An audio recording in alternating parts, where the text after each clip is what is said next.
Bowman. Here. Mr. Gussenberg. Ms. Ms. Here. Harrigan. Here. Ms. Kemp. Here. Mr. Martelli. Here. Mr. Martinez. Mr. Here. Neff. Here. Ms. Nichols. Here. Mr. Perugini. You will be late. Okay.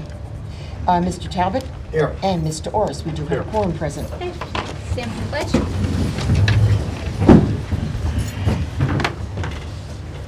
Pledge allegiance to the flag of the United States of America and to the republic for which it stands, one nation, under God, indivisible, with liberty and justice for all.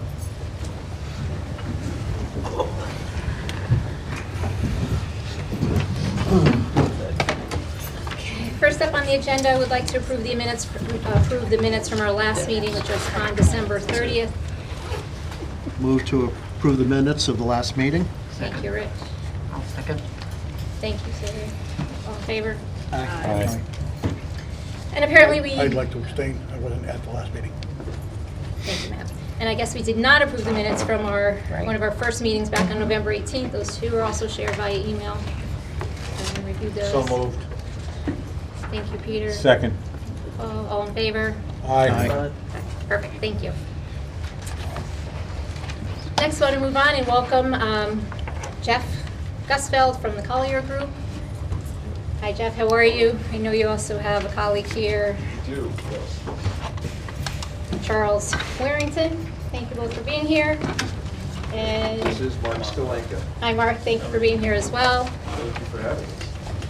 Do you have something formal to share? Yes, Perfect. we have a quick presentation to kind of introduce you to the idea and the concept of an owner's project manager, and what that owner's project manager does for school districts in terms of helping with the planning and oversight of capital planning projects. Just to give you a brief overview about ourselves before I turn it over to Mark and Chuck to really speak about the specifics of an owner's project manager. Our firm has been in business. Jeff, could I Yes. ask you a favor? Would you please pick up this microphone Sure. and use it to speak? So You want me to sit, or should we boot it from up here? Whatever you want. whatever you want. Okay. It's just that this way the audience gets it too Sure. on TV. Thank you. Is this better? Yes. Okay, great. Thank you. So our company has been in business since 1996, and we were created in the sole purpose to be an owner's project management firm. We provide owner's project management, planning and advising, and commissioning and energy services. In essence, we are an owner's representative, representing the interest of our owners in the management, planning, oversight, and implementation of capital projects. Most of our work is in the education sector. We are about 150 people through 6 offices. We're headquartered in Madison, Connecticut, and we're in the New England area mostly, but about 70% of our work is in the academic environment, primarily public schools, some private independent schools, and higher education. Our team consists of architects, engineers, contractors, finance people, people that have been in the trenches of building, planning, and constructing facilities, as well as operators. So we are vested to be representing you in the best way possible to protect your interest. I'm going to turn it over to Mark, and he's going to take you through kind of the role of the owner's project manager and what it means to you. Thank I'm you. going to sneak over here so you guys can see the screen. And Thank you, Jeff. Can everybody hear me okay? Again, my name is Mark Skylink. I'm Managing Director with Colliers. Thank you for bringing us this evening, and Happy New Year. As Jeff stated, we are a collection of architects, engineers, construction professionals. I use this line a lot because it's true. Nobody goes to school to be an owner's project manager. Degree doesn't exist. I went to school for architecture, Chuck went for engineering, but we somehow find our way becoming an owner's advocate. And I found my way 17 and a half years ago in 2002. I left an architectural firm to join a firm that is now Collier's Project Leaders. And I remember when I first worked on a project with an OPM, what is an OPM, right? I know the architect, I know the contractor, what is an OPM? And what I learned in that experience when I was with the architectural firm is what's described up there. An owner's project manager is a member of the ownership team. There are no biases towards design or construction. And we all have the skill sets of a design and construction professional, but our sole interest is to represent the interest of our clients. It's not about getting a picture on a billboard for an award. It's not for having the job finish early so we can make money. That's not our interest. Our interest is solely representing your goals, your ideas, your objectives. Usually it's driven around cost, program, and schedule. And that's our exclusive focus, working on your behalf, your eyes, your ears, your voice. Many of our clients, municipalities, building committees, don't have the time of day to manage and oversee a complicated school project. As Jeff said, 70% of our work is in education, might be even higher in Connecticut, in Rhode Island, and Massachusetts, closer to 80, 85%.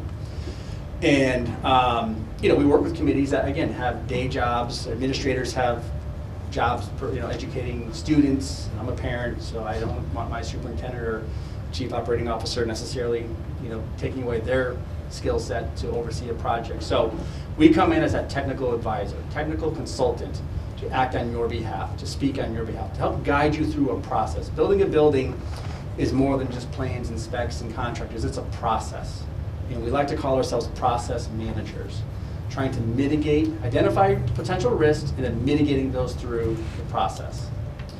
So what we're highlighting here is kind of as a long list, a partial list of what an OPM does for many of our clients. It's everything from maximizing the value of your project. So if you have $10 million, $1 million, $100,000, or $300 million, maximizing every dollar to make sure that you get what you're asking for. It used to be hire an architect, hire a contractor, and then you're off on your way. But there are a lot of other consultants that need to get brought into the process, whether it's a hazmat consultant, a geotechnical consultant, survey, wetland, land use attorneys, a lot of other technical experts that don't necessarily fall under the umbrella of the architect or the contractor. Our job is to manage that for you. They would fall under your contractual oversight. So we acting on your behalf to make sure that those entities are brought on board. Grant application filing. That's going to be critically important with the state of Connecticut, any state for that matter, with Massachusetts, Rhode Island, New York. They all have a process. And understanding that process is paramount if you want to maximize your dollars. You can't miss June 30th for your grant application, or you're waiting a whole year. They're not going to say, yeah, you can bring it in on July 15th. No, that's not how it works. So our job is to make sure that that's being handled properly. Handling the selection process for architects, not selecting. One of the things that we don't do is we don't make decisions, but we empower our clients to make decisions. We put you in a position to make the decisions. You get all of the information that you need, the cost, the quality, the experience, the chemistry, all of that we're going to put on a plate for you to ultimately make that decision. So we can help with that process. Contracting. I've spent a lot of days, rummaging through AIA contracts for architects and contractors to make sure that our clients are protected during the scope of their services. So everything there, schedule development, project budget development, payment and reimbursement procedures with the state is important, cash flow forecasting. It's really everything that has to happen for a project from start to finish to be properly executed, we manage for our clients. And feel free to ask any questions throughout this presentation. You're talking a project start to finish. Yep. We're pre-start. Yep. We're at a point where we're looking at a lot of potential Yep. work that needs to be done. So can you Yeah. specifically focus on Yeah, that? we're going to talk about that. I've Okay. got some slides that speak to that specifically. Yeah, and we're hired oftentimes very early on when it's an inception. Oftentimes we're brought in the middle of construction because what they have isn't working, and they need somebody to come in and sort of manage the rest of this process. Now, I can't go back and rewrite history. I can't correct something that's in the past, but we can set up a new framework, a new structure moving forward. So yeah, we get hired early on, or sometimes very, very late. But I'll get to that. I think our best value is early on. We think so. That's a slightly biased statement. A little bit. Okay. As I mentioned, when I started in 2002, the state of Connecticut would have basically one yellow dot of owner's project management projects. Now, over the course of 17 years, you can see, where the OPM role, just in the public sector, is being utilized. And you can see some of the cities and districts noted on the screen, just in Connecticut alone, that are using the services of an owner's project manager.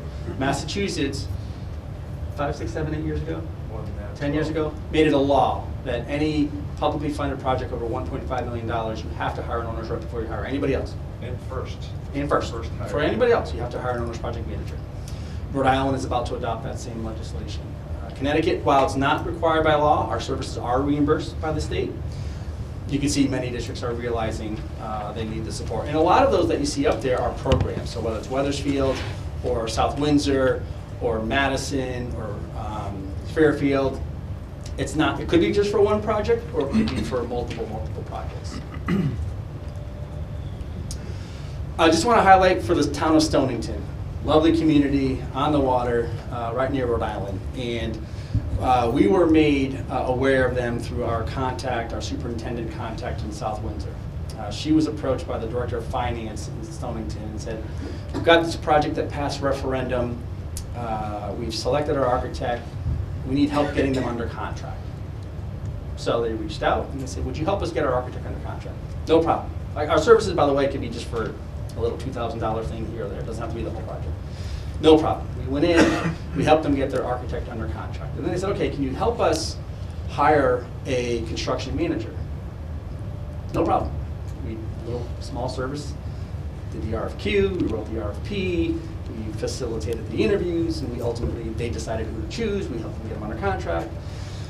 And then they said, okay, can you manage this entire project for us? Because clearly, you know, you have the expertise, it's been seamless so far, hire us. Can we hire you to just manage it? It was 2 elementary schools at the same time, about $69 million worth of work.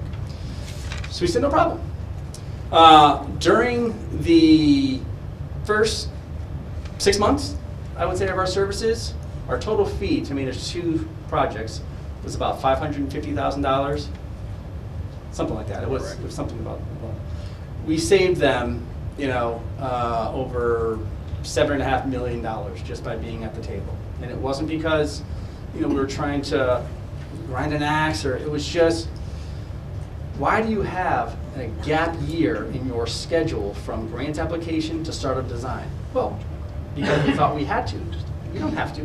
You can start designing once your grant application goes in, and you can get reimbursed for that, by the way, after the grant application is approved. So when we took their schedule and compressed it by a year, Renee, you're in construction, so you get this. You take a year off of construction for escalation on $55, $56 million worth of construction, it saved $2.3 million. That went right to their bottom line for contingency. And when we finished the job, they had surplus money left over.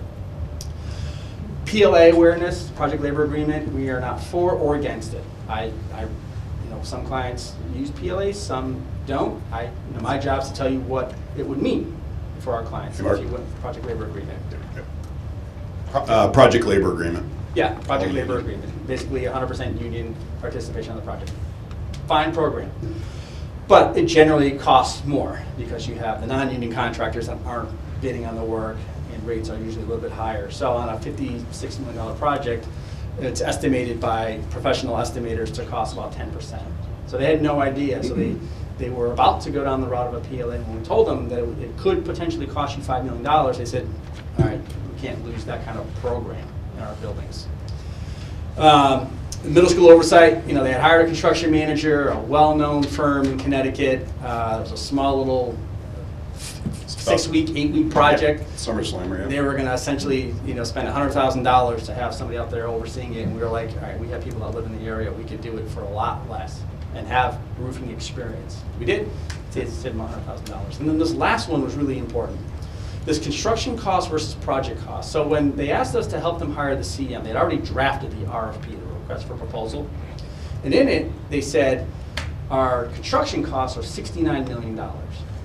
Now, that wasn't the construction cost, that was the project cost. And you say, well, what's the difference?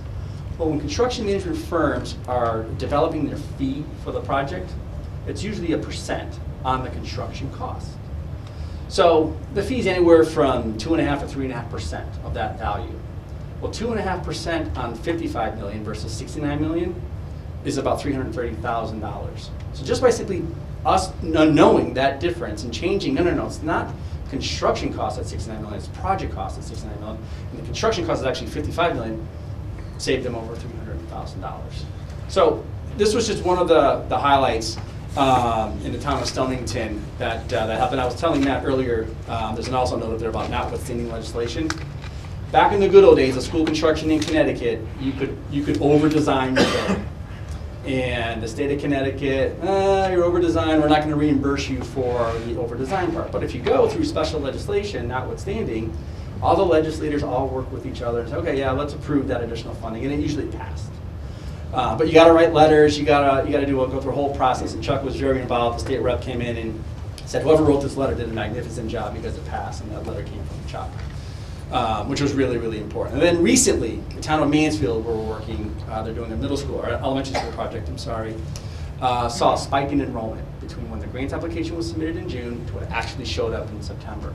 We worked with the state and allowed them to accept the new enrollment projection. That saved the town $1.3 million. So that's what we do for our clients, is facilitate and manage the process to help save them dollars and maximize their, and that's what any good OPM, by the way, I'm saying us, but any good OPM, this is what they do for our clients. Chuck, you want to take the lead on this? Yeah, so where you're at in this step right now is spend a couple hours trying to catch up on all the work that's been done to date. Obviously in 17, Perkins Eastman did quite a bit, and you brought Taisu Kim on board, but kind of revisiting that now, basically. For that, but so this is kind of alluding to the beginning steps. This slide right here is that what we call the pre-referendum services, and as I alluded to before, and yeah, maybe a little biased, but I think we do add a lot of value, and OPM would be in this pre-referendum process of help kind of herding the cats, herding all this information, and where do we go from here? Because there's so much. Even looking at it today myself, it's like, wow, there's a lot to take in. There's I think 5 or 6 elementary schools, the middle school, the high school that you're looking at for. But basically, as Mark said, we facilitate the process. We work almost weekly with OSCGR in that office. I think they appreciate the work we do because we're ambassadors as well. We're working with you, but we're also working with the state to make this project as successful as we can. A couple of the early processes in pre-referendum. Those ed specs, I think most people are probably familiar with the ed specs. That's what the Board of Ed passes. It says this is what we're going to build. Looking at enrollment projections, I know some have been done already. I think NESDEC just did some recent ones in 2019, if I read that correctly.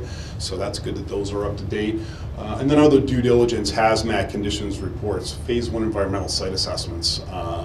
That's required for a grant commitment. So doing that, those early studies that help you to craft the budget. Because if you don't do that phase 1 environmental site assessment, geotechnical borings, 3 or 4 borings, you have a site. If you don't pop any holes in, popping holes in the ground, if you have ledge or high water, you're going to hit that later. That's going to be a risk to your project. If you don't do that now, for what, $3,500 mark probably for a rig and a report, that's cheap money to mitigate some risk. We facilitate that and bring those contractors and consultants on board for that. I think the key here with this early phase, we're not quite sure what we're going to do. We know we got to do something. Is really helping you develop and think about how you can develop a program, right? Similar to what we're doing in Wethersfield and in Madison. It's working with everybody to come up with the most responsible program or plan for the schools in the future, right? That's a lot of what we're doing. We're helping manage that process. Here's the end goal: get to a referendum with either the whole program or the first of multiple phases. Yeah. Yes, sir. And I'm assuming part of that process is evaluating the plus and minuses of new construction versus renovation?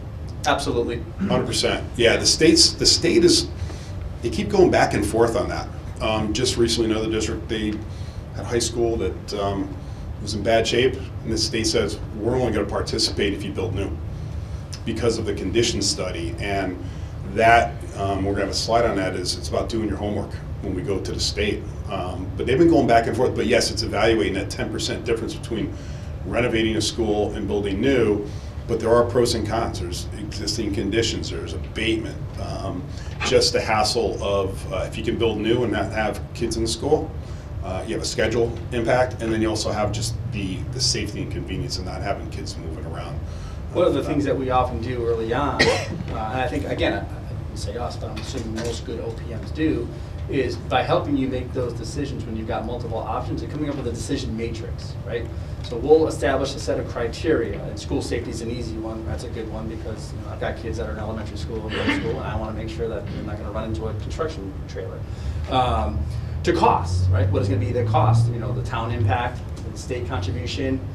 What's going to give us the best bang in terms of flexibility for pedagogy, for education, right? So we'll work with you to come up with a set of criteria, and then we'll work with you to rank, the highest to the lowest, and then you oftentimes see more of the advantageous, options kind of lead you towards the direction where, okay, I guess it makes more sense to go in this direction. But that's our job, is help manage that process for you so that you can ultimately make the decision. Yeah, so that leads to where you're kind of at now. Say if we pass referendum, you go forward with a project. These are a lot of the other activities kind of that we highlighted that as an OPM, this is what an OPM would be doing for you. And if you got a grant commitment from the state and you proceeded with, say, the new middle school or whatever project you decide in these next steps, is shepherding all this entire process.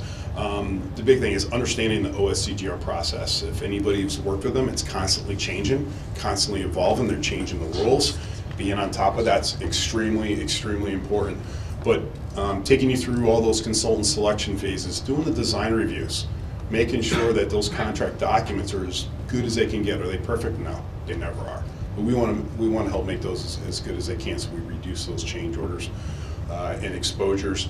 Change order reviews when the contractor comes in, reviewing those, making sure they're valid. We just had one recently. A CM came in, said we want to use CM contingency to the tune of $18,000 for coordination efforts.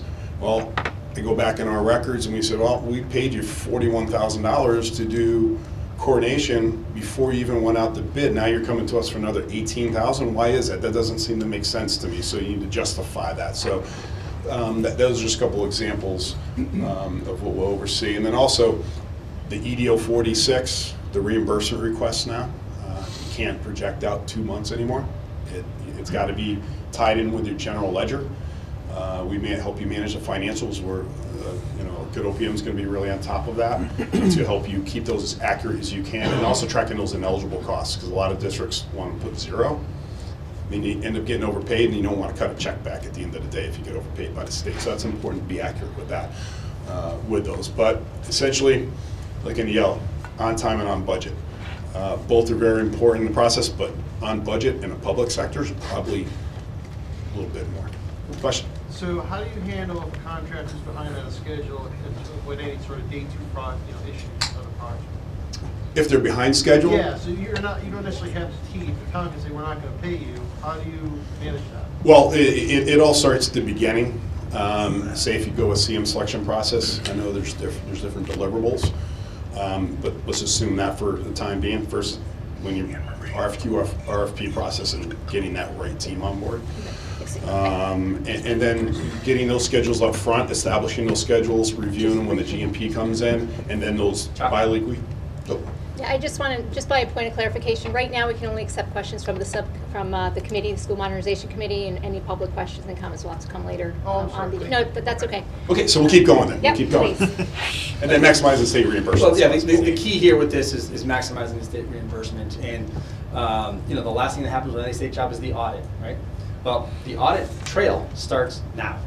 As soon as you start engaging consultants, you need to have a paper trail of every consultant, every expenditure that you're going to engage in. Because if you want to get reimbursed, they will absolutely come sit in either our office or Ben's office, somebody's office, and with a whole bunch of files, and they're going to make sure that every file is there. Every RFQ, every bid, every contract, every invoice, every advertisement, everything. So it's really important to somebody's managing that, which we typically do, or good OPM does.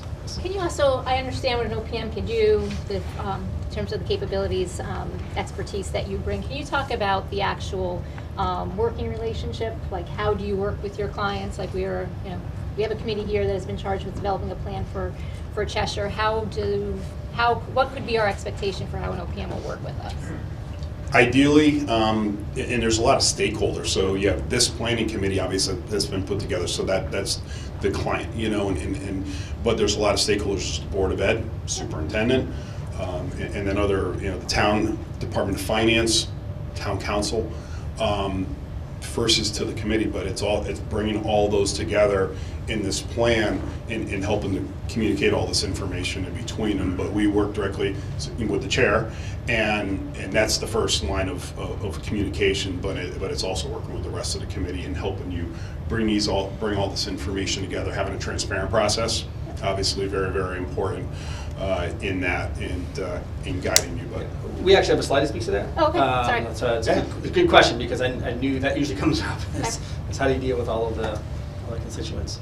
This is just a list of some of the state guidelines. I'm not going to go through this or ask you to read it, but the state is very prescriptive with how they foresee projects, and a good OPM is going to know and guide you through this sort of process to make sure that you don't miss out on anything. So I'm not gonna, I mean, the gist of this is we have to do your homework before you submit a grant commitment, a grant application these days. You just can't submit it and get on the list. And it also should be noted that's not entirely impossible, that this won't change in the next week.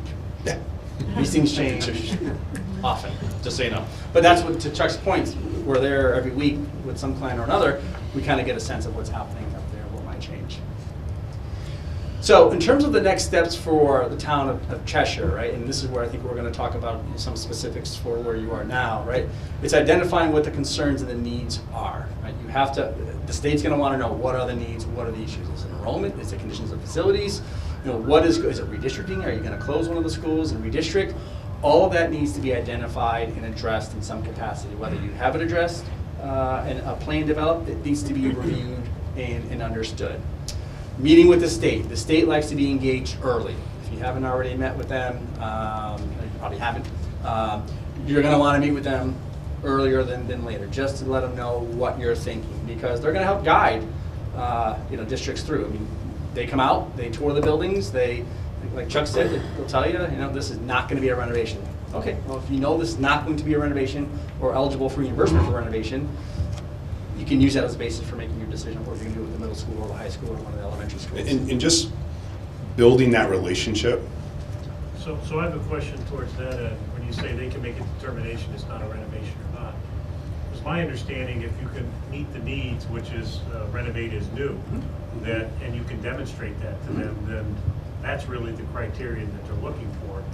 Sounds like you're suggesting it's some more of an arbitrary process. If you could take a building that could be easily renovated to meet the programmatic needs and meet all the code compliance and meet the 50-year, absolutely. You can determine it's cost effective. Yep. You can renovate it. But I'm telling you, there are a lot of buildings out there Then between you hazmat. have a conversation. Yeah, there are a lot of buildings. Yeah, there's the 9-point letter that you have to substantiate seismic and code. Yeah. You said 50-year. Yeah. Well, explain that, so. Yeah. Because our school projections in the report that was given to us said most of our schools their life expectancy is in the 20 to 30-year range. So. Yeah, when the state's going The to. state's looking for a 50-year? Yeah, it's 50 years, isn't it? Or No, so renovation status, okay, and that's a very key one. No, just so everybody knows, no project starts when you submit it as renovation status. You go as an alteration or an extension. A lot of districts in the past have tripped on that, and they said, we thought we were getting the renovation status, and they get a letter back from the state says you don't have renovation status and you have all these ineligible costs. Very important to understand that up front. So, but the renovation, their definition statutory is a like new condition for the next 20 years. So if you renovate a building, you can't go back to the state for another grant application for anything for 20 years. That's their definition. They foresee it as a 20-year like new condition statutorily. But these should last 30, 40 years with a proper renovated project, but also maintenance as well. The other things that would need to happen fairly quickly by an OPM or any professional consultant is reviewing any reports that have been generated. Matt, you were saying that you've got reports from Perkins, from a nice thick 3-inch binder there, reviewing what's been developed. A conditions assessment for the buildings, because that's going to be paramount. If you don't have a conditions assessment for the buildings that you're targeting, you're going to need a conditions assessment for the building, which is basically going in and identifying all of the problems with the existing building. The windows are old, it leaks, it's got hazardous material, it's not ADA compliant, all that sort of stuff. Enrollment projections, Chuck talked about. Developing of ed specs, that's going to be really important. If you haven't already developed ed specs, any project, any grant application needs to include the educational specifications. So again, our job would be help the administration develop those ed specs. Hazmat Phase 1 environmental site assessment, this is part of the due diligence that some districts don't quite fully understand, and we inherited a project once where they passed a referendum and said, okay, here's our $35 million for our new school, and we're building it on an apple orchard. And as soon as you do the Phase 1 site assessment and you discover there's pesticides all over the soil, yeah, it's going to cost about $750,000 to deal with that.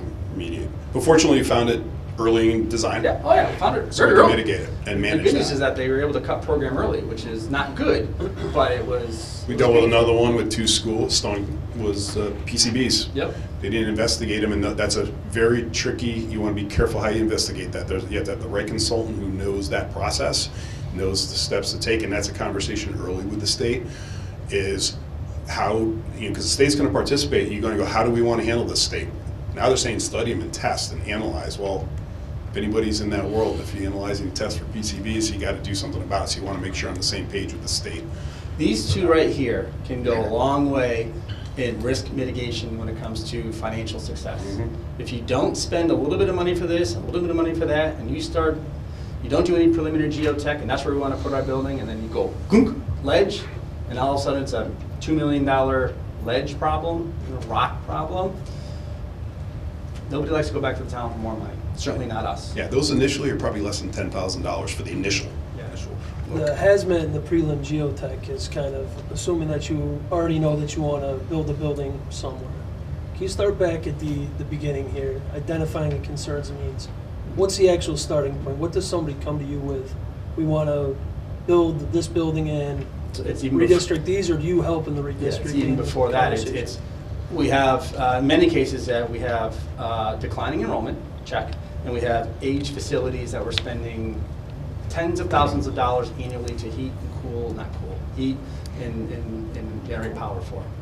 And our board usually comes from the superintendent or somebody in the administration. We need to cut costs. So, help us.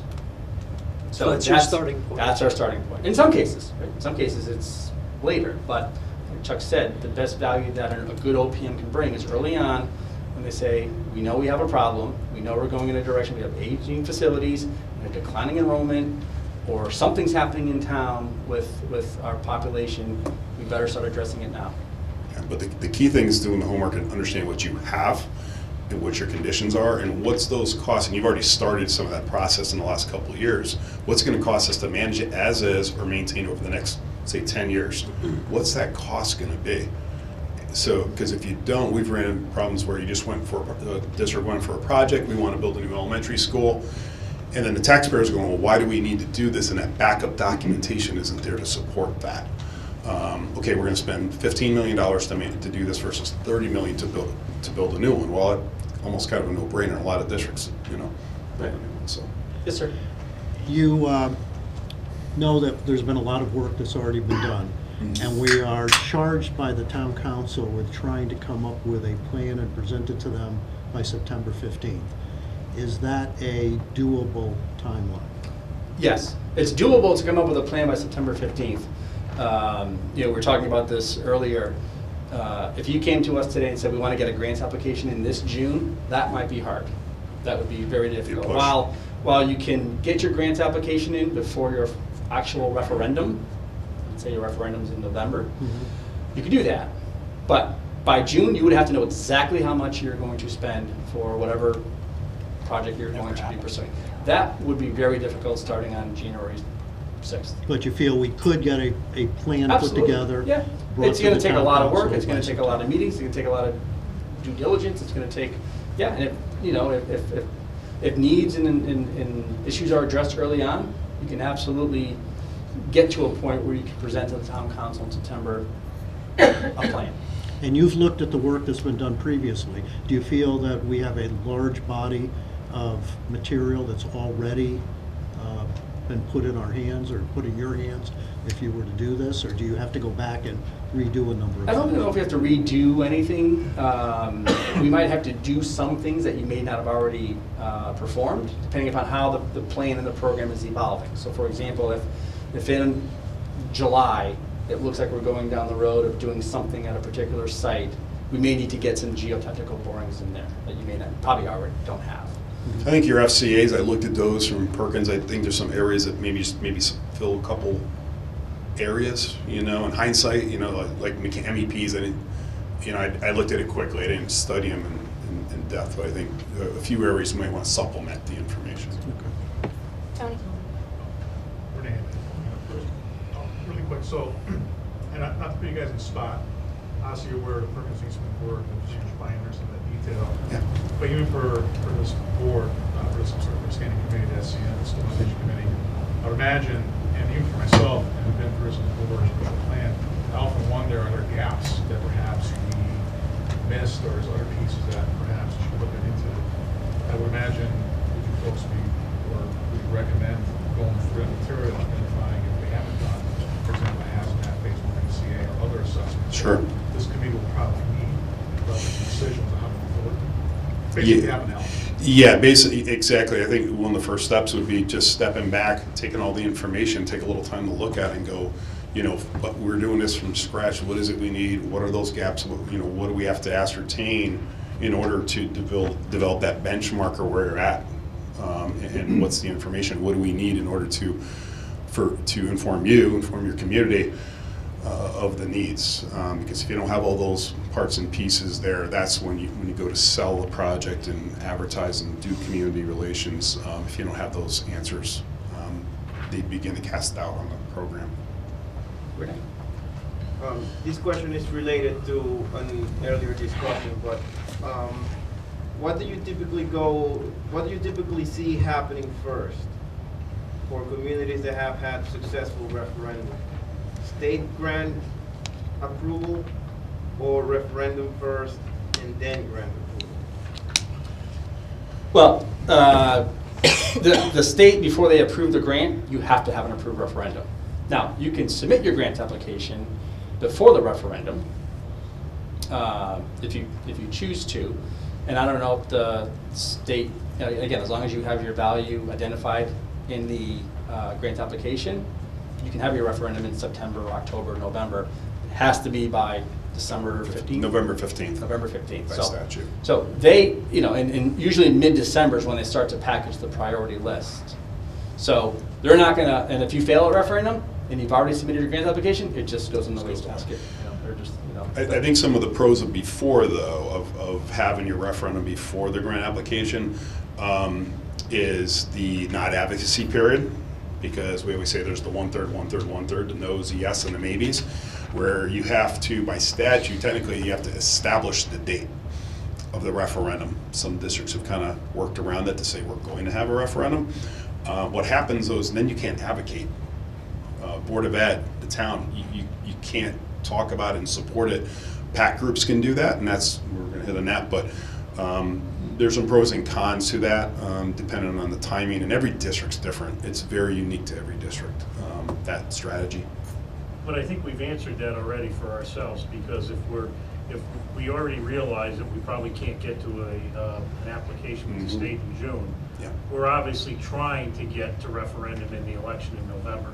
Yeah. So that would certainly then suggest a referendum comes before the application with the state. So that probably answers our question, I would guess. Ideally, there's a lot of work even between now and that September timeframe. A lot of work that time to roll up sleeves and really, you know, dig into the information and get going ASAP, because that 9 months will go by so quickly. Your specs, your design, are you going to take into consideration, I understand there's going to be a code change, it's in front of the legislature this year, building code changes, that could affect the price? Is that something that you would take into consideration when planning? Yeah, those, I mean, there's constantly going to be supplements to the building code. Connecticut high performance standards, if anybody's worked with those are required energy code. Most of the architectural firms, they're already up to speed on those. They're constantly, but yeah, and we have the square foot costs that from other projects that we use as we're establishing budgets. But there's new codes. From what I understand, there's going to be a new code presented at the state legislature this year, new building codes. Therefore, we have to be careful not to design the old codes and then get hit. That'd be required by the contract for the architect, the current codes. And sometimes there are on those waivers, if you're getting in between, we tell the architect, you have to be aware of what those are coming and be prepared to modify. Those codes are already out, they just haven't been. Correct, yep.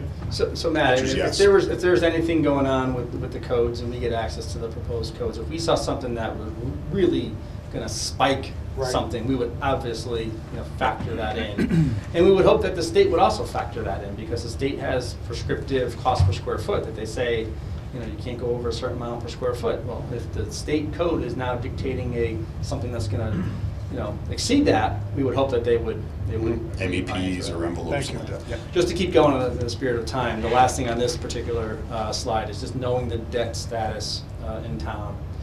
Matt, you and I were talking earlier, it's really important to know from a community perspective, how much debt can you absorb?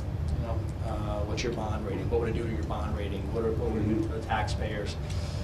Something falling off, So understanding this, and our job is to work with the town finance department, not our job, an OPM's job is to work with the town finance department just to understand that, and what that would mean for any project.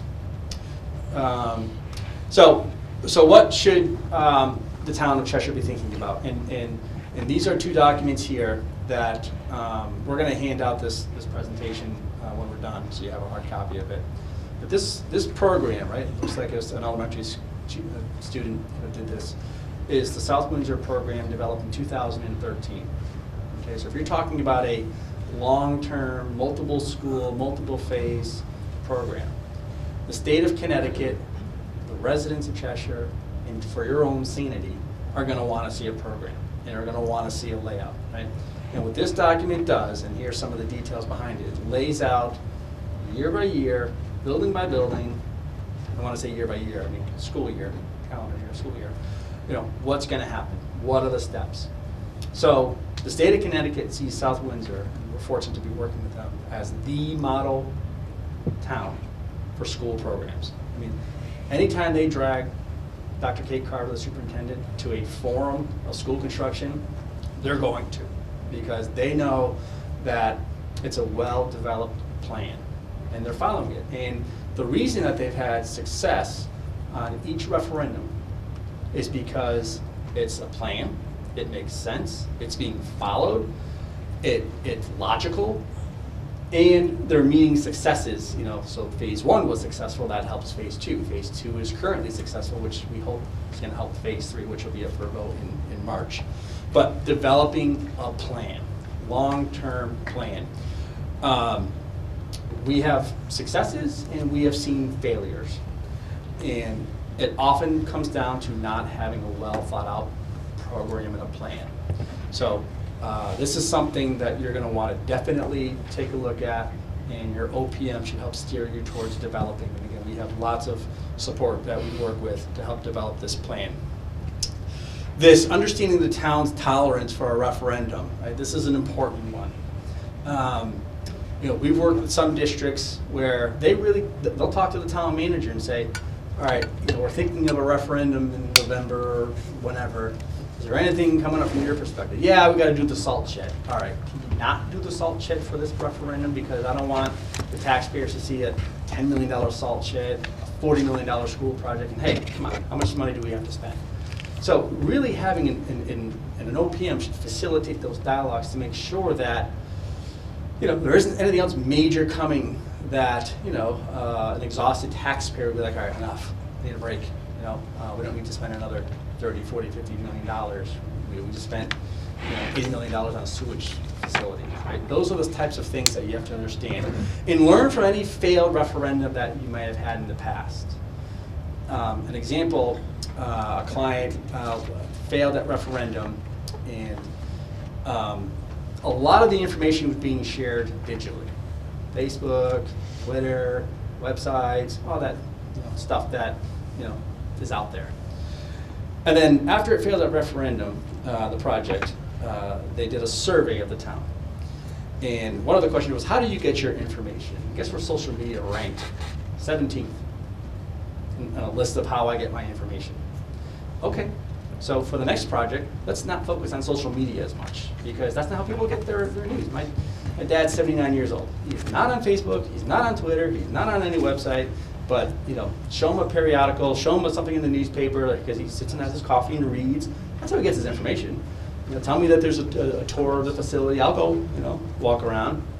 But, so understanding, what failed the last time? What was it?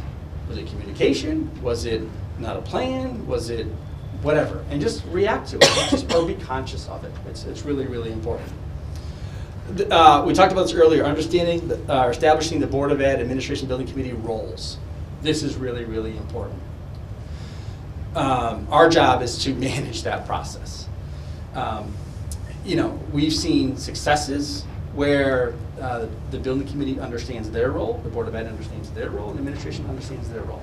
Once they start to cross, that's when you start to get problems. When you start getting building committee members that want to talk about space adjacencies of classrooms to labs, let's let the educators focus on that.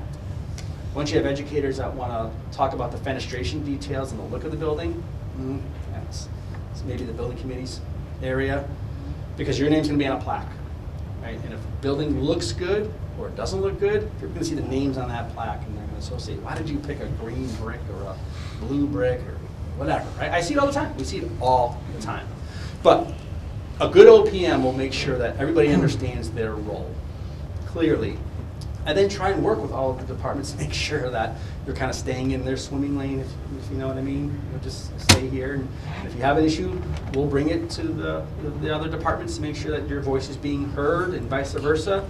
And so we'll facilitate communication protocol. I often like to say that most major decisions are made outside of a formal meeting. So you have key members of the building committee, you have key members of the Board of Ed, you have key members of the administration. Okay, here's the issue, here's where we're all on the same page, and then at the building committee at the meeting, it's ratified, it's discussed, but all of the key parties have already made a decision. That's what we've seen work best for municipalities. But this is really important. It's a good question to ask, because we've seen a lot of less than collaborative efforts. Understanding the new versus renovation, as we talked about earlier, is going to be important. And then developing this public marketing plan. This is, again, paramount. An OPM can sit there and I could help lead a public information session. I could help develop talking points. I can't go to the Park and Rec field on a Saturday, I mean, I can, but if I go and start advocating for the project, and I'm not a resident of Cheshire, and I'm not, people are going to be like, all right, I get why you want the project, Mark, because you're in line to get a fee and make money, right? And yeah, I mean that's but I've got to make sure that the talking points and the messages are developed, and we're helping steer building committee members, PACs, Board of Ed members, town councilors, to getting them the message out, to get out the vote campaign. We've talked about partnering with a marketing champion of this type of work, who is interested in helping communities get out the vote, get the message out, help develop a consensus of the yes, right? As Chuck said, there's always going to be a third that say, nope, I'm no longer in the school system, my kids did just fine, and we don't need to spend whatever, right? A third would be, yep, I've got preschool kids, and absolutely I'm going to be the benefit of a lot of this. And then you get the third that are kind of, no, convince me. I think we could, why will it improve my property value? What's the benefit for me? And those are the ones that you focus in on. So helping with establishing this plan is going to be really, really important. Having public information sessions, which we often lead, in terms of here's the message, here's the issue, here's the schedule, here's the budget, here's why you can rest assured that if you go to vote for this project, we're not going to be back here in 2 years looking for more money. But Mark, also share that at the end of the day, it all is about, everyone cares about Sure. how does this project affect me? Right, ultimately, and again, it depends on how you share the information, right? What information do you share? At the end of the day, okay, what is it gonna mean to my back pocket? How is it gonna impact my taxes? That's why going back to that conversation about the debt services is really important. Because if you can invest $30 million and it has no impact on taxes because you got something else falling off, then it's people will go, okay. But if it's gonna have a significant impact, you need to know that. And again, this is information that's developed and learned in a room with 3 people, 4 people, and then it's starting to share and you're starting to strategize how you're going to get that information out. So these are things that have to happen. A good OPM is going to help you manage and coordinate so that you're getting the right message out there at the right time to the right people. School tours, letters to the editor, these are all things that are really, really important. It's getting out to the people, right? It's getting the message to them. We can have those tours, we can have the public information sessions, that's requiring them to come to us. We can have these building committee meetings, we can have the room filled, but we're telling them to come to us. And if we're going to do that, be conscious of the time. One committee wants to have their meetings at 4 or 5 o'clock. And people are like, hey, I got a job, I get home, I got dinner, I got kids. Can you make these things at 7 o'clock? And I've seen some really stubborn building committees say, nope, because we have lives too. And it's like, okay. And I think to myself, all you're doing is just alienating a voting block. Because you're not being transparent, you're not listening to them, you're not being collaborative in terms of getting the information to them. So these are all things that we've learned with successes and failures, and then not just us, but OPMs learned, right? That can help guide any one of our clients to avoid these pitfalls. We're close to wrapping. I just want to do a time check. That's it. And then the last thing, just to show you, high level, it's all about managing a process I mentioned earlier, right? We have schedules that look very linear, that show lots of phases, that are graphical, that we would throw on a screen like this. And then we have milestone plans that we come up with, milestone schedules that say, okay, if we're going to do everything within this 6-month period, these are all the things that we've got to do, every meeting, every tour, every deliverable, everything, so that we can hit all of these dates. And it's nice when we develop these schedules that are very graphic and picturesque. And the only thing that moves is this red bar, moves across. Right. And that's it. Thank you for your time. I know we were long-winded. No, great, Apologize thank you. for that. Very helpful. Is there any other questions of the group? I know we're spread out. Peter? With regard to enrollment, we've seen state numbers, we've seen the Perkins Eastman numbers. There was a piece on the news last week that birth rates are in a steady decline, and the lowest number in decades in 2019. So projecting that out, you assume that in 5 years the kindergarten enrollment is going to be either down or pretty flat. So what do we rely on for numbers with regard to how big a decline? Is there any uptick at all? What has been your kind of history with trusting or looking at enrollment numbers? That's that's for all these variables, right? That's the one thing that it really, the crystal ball doesn't really necessarily provide, right? So having a strong demographer is really important, right? So hiring a really strong demographic consultant that understands how to develop enrollment projections. And there are 2 or 3 that we historically see throughout the state of Connecticut. Prada, Malone McBroom. So they understand what's happening in the trend. The second thing is what's happening in town from a development perspective, right? Do you see new developments cropping up? Do you see, so good demographers are going to go into the town hall and talk to planning and zoning and building departments. Say, are any building permits being pulled for a 6 residence parcel or something else? So trying to pull all of that information, and again, they do a masterful job, a good, strong demography, a masterful job trying to pull it. Now, having said all of that, right, is it 100% accurate? Not always, right? But the state just says, tell me what you can be the highest in the next 10 years, and you can design to that. South Windsor, right, an anomaly, right? And I just saw this probably a month or 2 ago, right? And every town's doing this. South Windsor's up here. 12%. Oh, increase. Every year. Increase, right?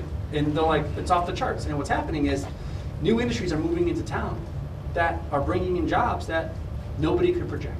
Nobody, literally, nobody could predict. You know, businesses that come into Hartford, South Windsor's, you know, proximal to Hartford. So businesses that are coming into Hartford, they're living in the suburbs, and South Windsor's a really attractive suburb to Hartford, and they're moving into there. So, you know, in our neck of the woods, you see a lot of condos and apartments being built, like all over the place in Canton. I live in Canton, Avon, Simsbury, Farmington. Like, they're building apartment complexes all over the place. I don't know what's moving into those. They're not senior housing. So something's happening. So you got to really dig in and understand who's moving into these locations, right? And that's where, again, a strong demographer is being challenged by a strong OPM to make sure that are you looking at what's happening here. Like, think about the surrounding areas of Cheshire, right? Hamden, Southington. What's happening in those districts? Is there industry moving into those districts? You really, really have to look at everything, not just some number that somebody throws out there, you know, and you hope that it's right, but what's inside that number. Yeah, and also the locations of where those kids are placed, because different districts within a town may have different things going on just within the district itself, and who's moving where, coming in, moving out. You know, there's every town has different types of neighborhoods within a town, so that plays a part as well. Anne Marie, I'm just going to suggest that unless Collier is going to stay for our public session, when the committee is done with their questions, maybe you open it up to the public to you know, give them a time limit, a 3-minute time limit or something for questions. Yep, I think so. Can you explain how an OPM is paid? And I assume there's different phases of your work.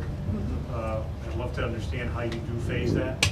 Yeah, so our fees are unlike a lot of other consultants in the construction industry.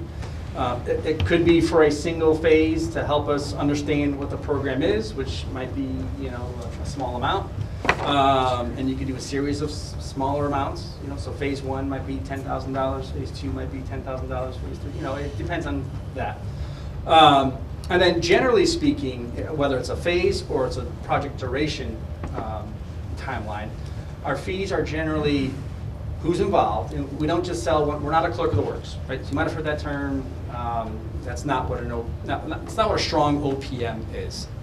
So, you know, we have a director that has a high-level experience and high-level role. We have project managers. We have maybe assistant project managers at times, and then what we call construction reps. So we just simply take what we think they're going to need for time over the course of the project times an hourly rate, and that gives us a lump sum value.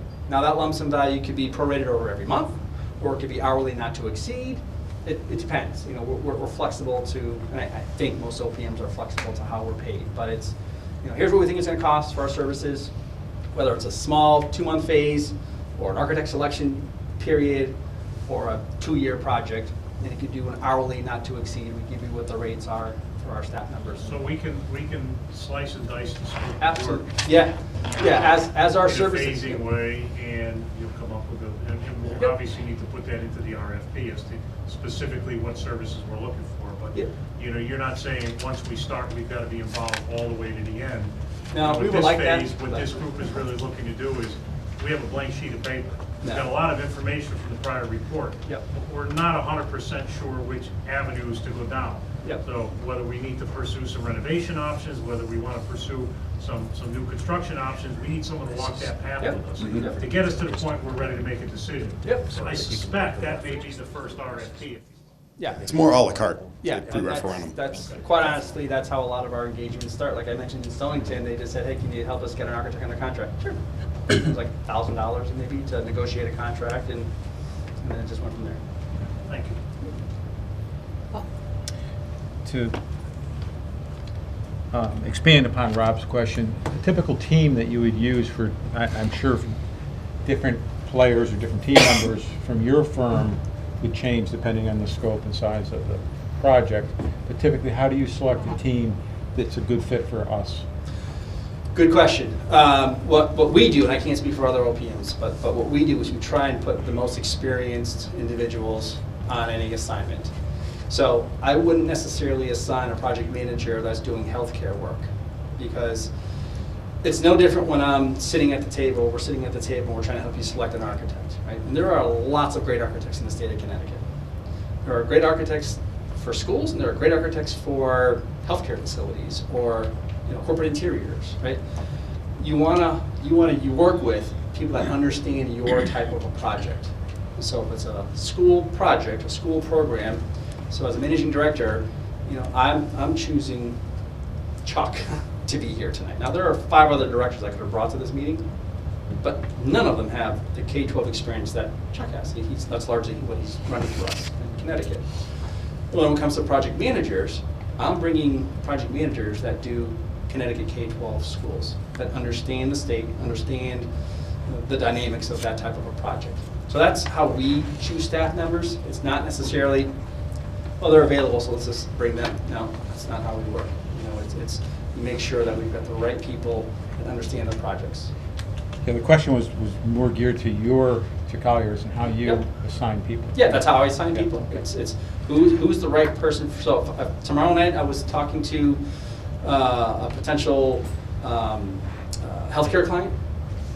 Chuck would not be the director standing there with me. It would be somebody else because they've got healthcare experience.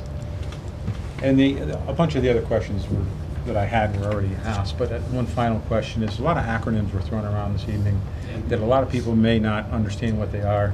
Yeah, I apologize for that. And I'm not sure that I know what they all are. Is there a way to provide a index and a definition for each of those that are in your report so the public can look at those and have a better understanding as Yes, to what... absolutely. Yeah, we can share that with you. Thank you. It's funny. I tell people, don't use acronyms to people that might not understand in our world.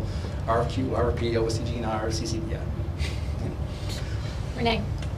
In terms of selecting sub-consultants, what approach do you see successful for municipalities? Sub-consultants to us or sub-consultants to the town? Or assist the town in hiring sub-consultants? For example, if we chose an OPM, at some point we'll need to get the help from other professionals in order to make presentations or to develop. Yeah, great question. It starts and stops with qualifications. Right? Who's got the experience for the type of work that we're looking for? And getting the most qualified firm at the best value. So when we're doing a request for qualification, which is the first phase, okay, who's qualified? Who are the top 4 or 5 firms qualified to do this type of a work? Let them submit. You get 10, 12 submissions. Then you whittle it down to the top 4 or 5 qualified. Then you issue a request for proposal to those 4 or 5 firms. And now it's competitive in terms of the pricing, the fee for their services. So now you're leveling qualifications and fees. And we try and steer clients more towards making the decision on qualification versus fee because you get what you pay for, right? In some cases, a firm may be qualified, but their fee may be way lower than everybody else. And we're trying to figure out, well, why? What are you not providing? So we try and work that out. But the bottom line, Renee, is the most qualified firm for the best value. Yeah, I mean, if I could expand on it a little bit, that's like the architect, but for example, one of our strategies, like say if we're renovating a building, or even building new, the hazmat, I always recommend hiring a hazardous materials consultant outside the architect. Instead of having under their umbrella, we recommend that because then they can talk directly to you, they're contracted through you, and they go, these are exposures you have from a hazardous materials. Sometimes the architects can mask that a little bit. They may not bring them to the meeting. This is what our consultant said. That's just one example. I break that out. Or the commissioning agent is another one. Third-party peer reviews. We do all those requests for proposals, requests for qualifications for those. But there are certain strategies where we may pluck that out of the architect services for certain reasons, depending on a project-by-project basis in that regard. So. In the state of Connecticut, for architects, require you to choose from no more than 4. So if you have 15 architects submit qualifications and you go ahead and pick one out of the 15, you automatically lose your reimbursement for that service. But we'll look at their MEPs. We've had experience with all of them. We're going to say, okay, who's listing MEP number 1, MEP number 2? What are the pros and cons? What are the experiences? I'm sure a lot of people in this room have probably had experiences with them, like yourself, with some of those, and go, maybe shy towards that one versus the other. Thank you. I have another question. One of the big concerns that we have is the budget, and that's one of the lessons learned from the previous referendum. So how can you help us on coming up with an accurate budget for this program? And would you rely on in-house or subcontractor services for that? So we generally develop project budgets without necessarily needing to go out to sub-consultants. When you do, dozens of school projects, you kind of get a general sense of what it costs to build a building. We know we've developed project budgets, Renee, for dozens and dozens and dozens of projects. So and we've managed those, not once they're developed, we manage them. So we know what it costs to build a building. Now, the question that often comes up, and we're transparent with our clients and our committees, it's like a $30,000 car or an $80,000 car. It's a different car, right? So you could have a 40,000 square foot building and have it cost, $40 million or $80 million. What is the building going to look like? What is it going to do? How sustainable is it? Do you have geothermal? Is it net zero, right? There's those types of things that come into play. And what we do is we share with our clients, so in South Windsor, we've developed budgets with no architect, no plans, no drawings, we just know what it costs to build a building. We project out to when you would be going to bid, and we're monitoring the trends of construction. You hear a lot about tariffs and things in the construction market, so we're cognizant of that. We're making sure that our budgets are there to protect those types of issues. We have contingencies built in to make sure that, again, we're protected for the unknown and the unforeseen. We do all the due diligence to make sure that we know where there's hazmat, what the abatement cost is going to be. So our budget document is 80 line items long for a total project budget. Fees, expenses, Easily. owner's contingencies, Every fee everything. and expense that you can imagine.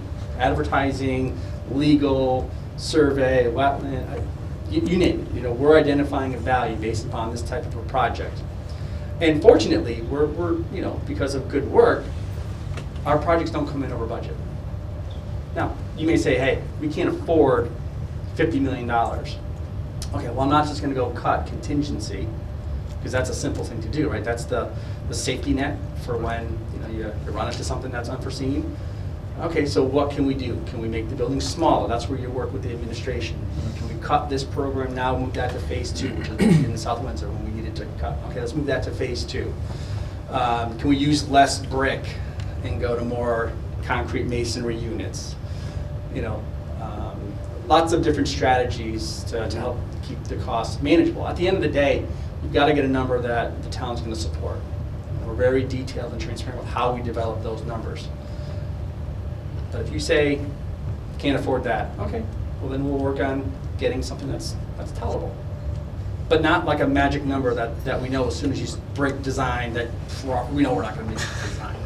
No, we can't do that. Goes back to giving you the information for you to make the decision. It's not our decision, like Mark said earlier. Peter? You showed a slide that had districts that are using OPM. The ones that aren't using OPM, what are they doing? I don't know. Oh, okay.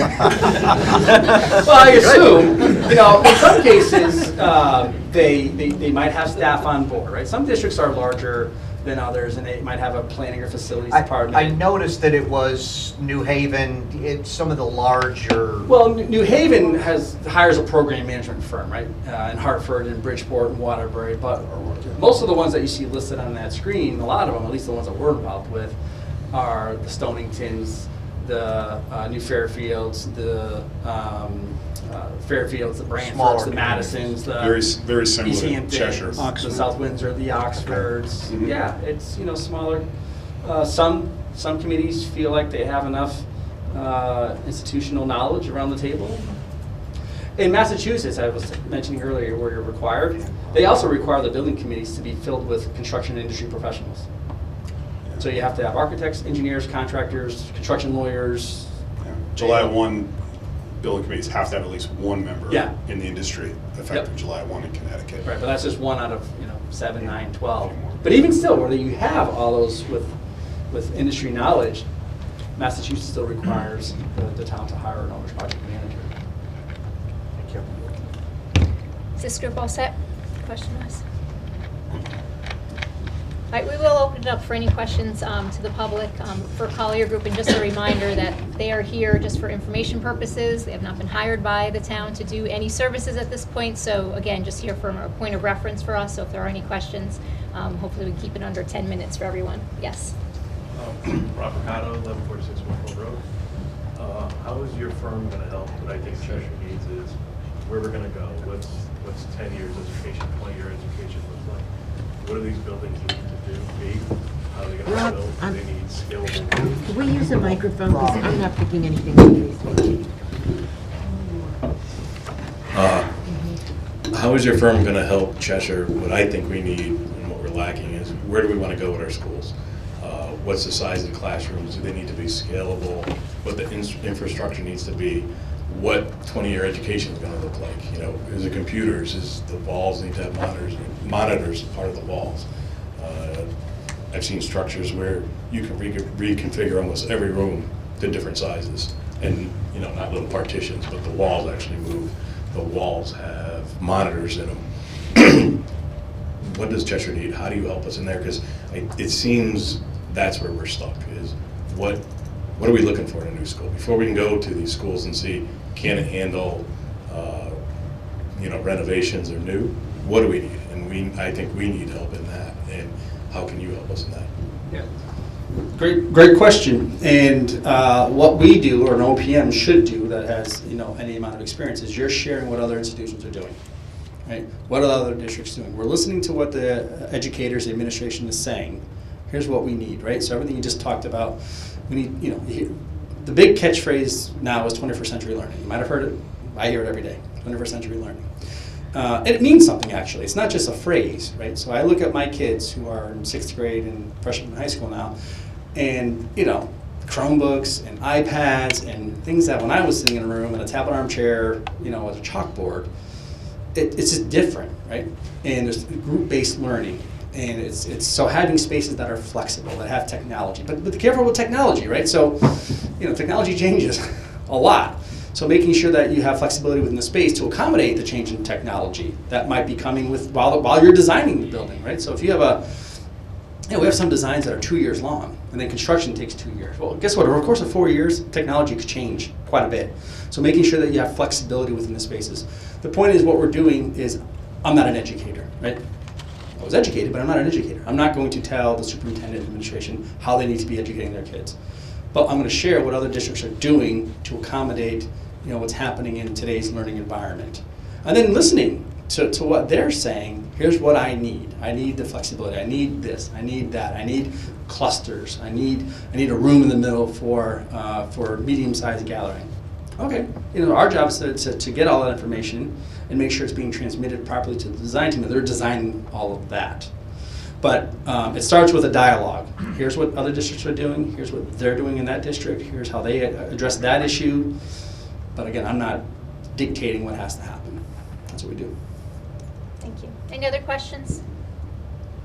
Okay, great. Thank you very much for the presentation. Very helpful. Thank you for accommodating us this evening. Thank you. Thank you. Thank you. We'll be passing it over. Yeah, it was. Yeah. They said it doesn't need to be that close. Oh, wow. How about that? Push up. Go back. We're going to do My new bestest friend.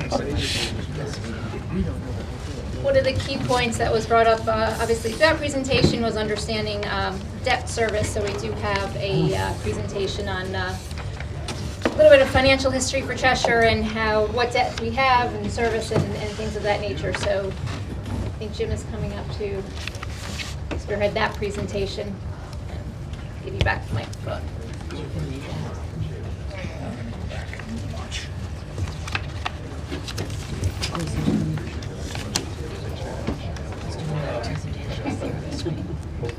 I don't know. Ask them, are they doing another screen presentation? Yes. Oh, Yes. go back so I can see. Yes. It's in the I think it's in your packet. Yeah, oh, I can follow right along. Yeah. You can follow Oh, along. this is exactly right. Okay. I didn't Am I blocking your view though? Yeah, can you see over our heads? Take these and pass this around. We've got packets too. You got packets, yeah, we all got the Before your head packets. gets in the way, I can reference. You got a big head. Not there. People that like to Right, sit yes, I down and do. read it, Right. rather than read it on the Oh, yeah, I screen. need one. Digital native versus digital immigrants. I mean, It's one of those that's in it, company.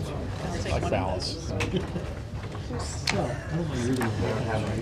No, but too much, I can't do it all the time. I mean, They do, and I had Stock, I like to be able to underline those. hired by yeah.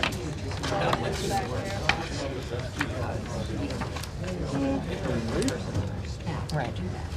But he also has experience in school. He offers to come send out different people like this that are out there that are Jim, first question, what $30 million project do you have that rolls off next year? Yeah, right.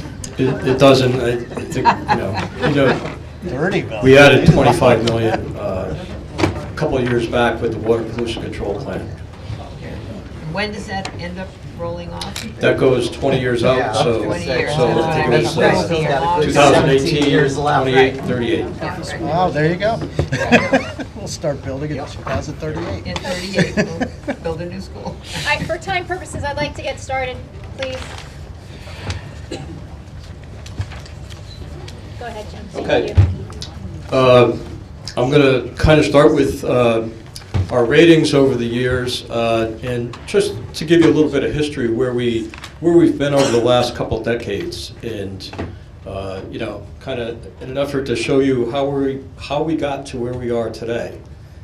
So here's our ratings. We currently have Fitch and Standard & Poor's, and we have AAA ratings from both of these agencies. We were with Moody's. If you go back to 2001 at the bottom, you can see how we've gotten better bond ratings a couple times over that 20-year period. And we'll talk a little bit about how that happened.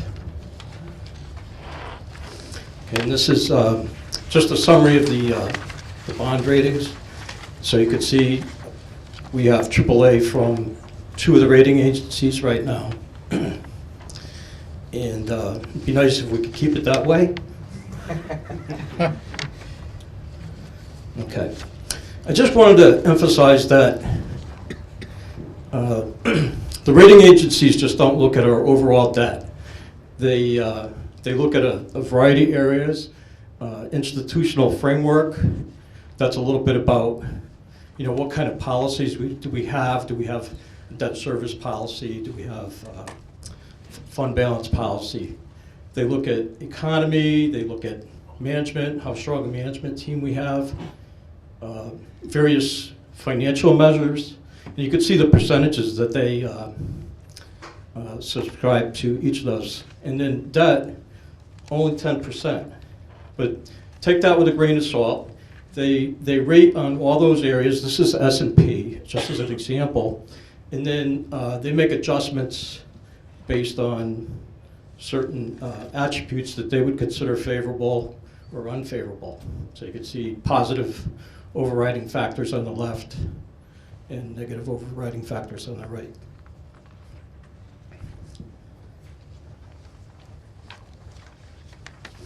So, you know, I'm thrilled that we're at the top as far as rating goes right now. And, you know, it was a long struggle to get there. I took the time to kind of map out where we were starting in 1995 to kind of look at the last 25 years and get an idea, you know, how do we get those rating increases? One of the big things is our fund balance was a mere 1.8% back in 1995, and it's now, as you can see, over 10%. Thanks. It's not too clear from here. We have a policy we just increased this past summer. It was the town had a policy to maintain an 8 to 9% fund balance level, but we're up to 9.25. That's our floor. We got to try to keep above that. And you can see 2019, this is right out of our most current audit. We're a little bit better than that. So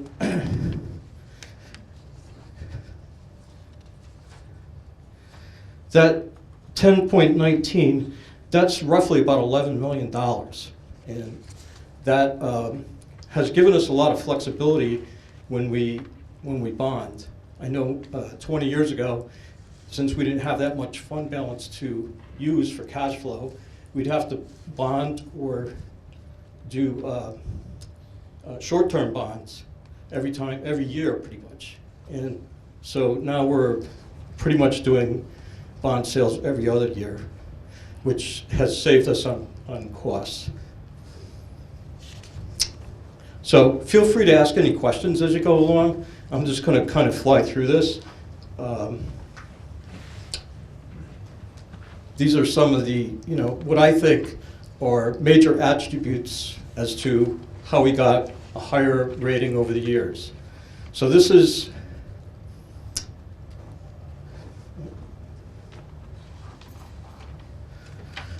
the history going back again to 1995. This shows our debt service as a percentage of general fund expenditures. And you could see back in 95 we were 11%. We're currently at about 5.9. We peaked out at close to 13%. And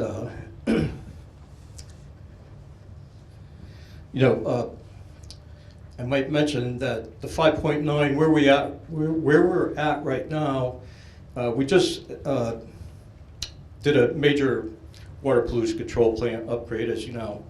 That was a $25 million increase in debt. So you're going to start seeing that go up, and I'll show you the debt projections in a couple slides, but we're probably at the low right now, and that 5.9 is probably lower than it would be otherwise, because we've been using some reserves that we've set aside over probably the last 10 years.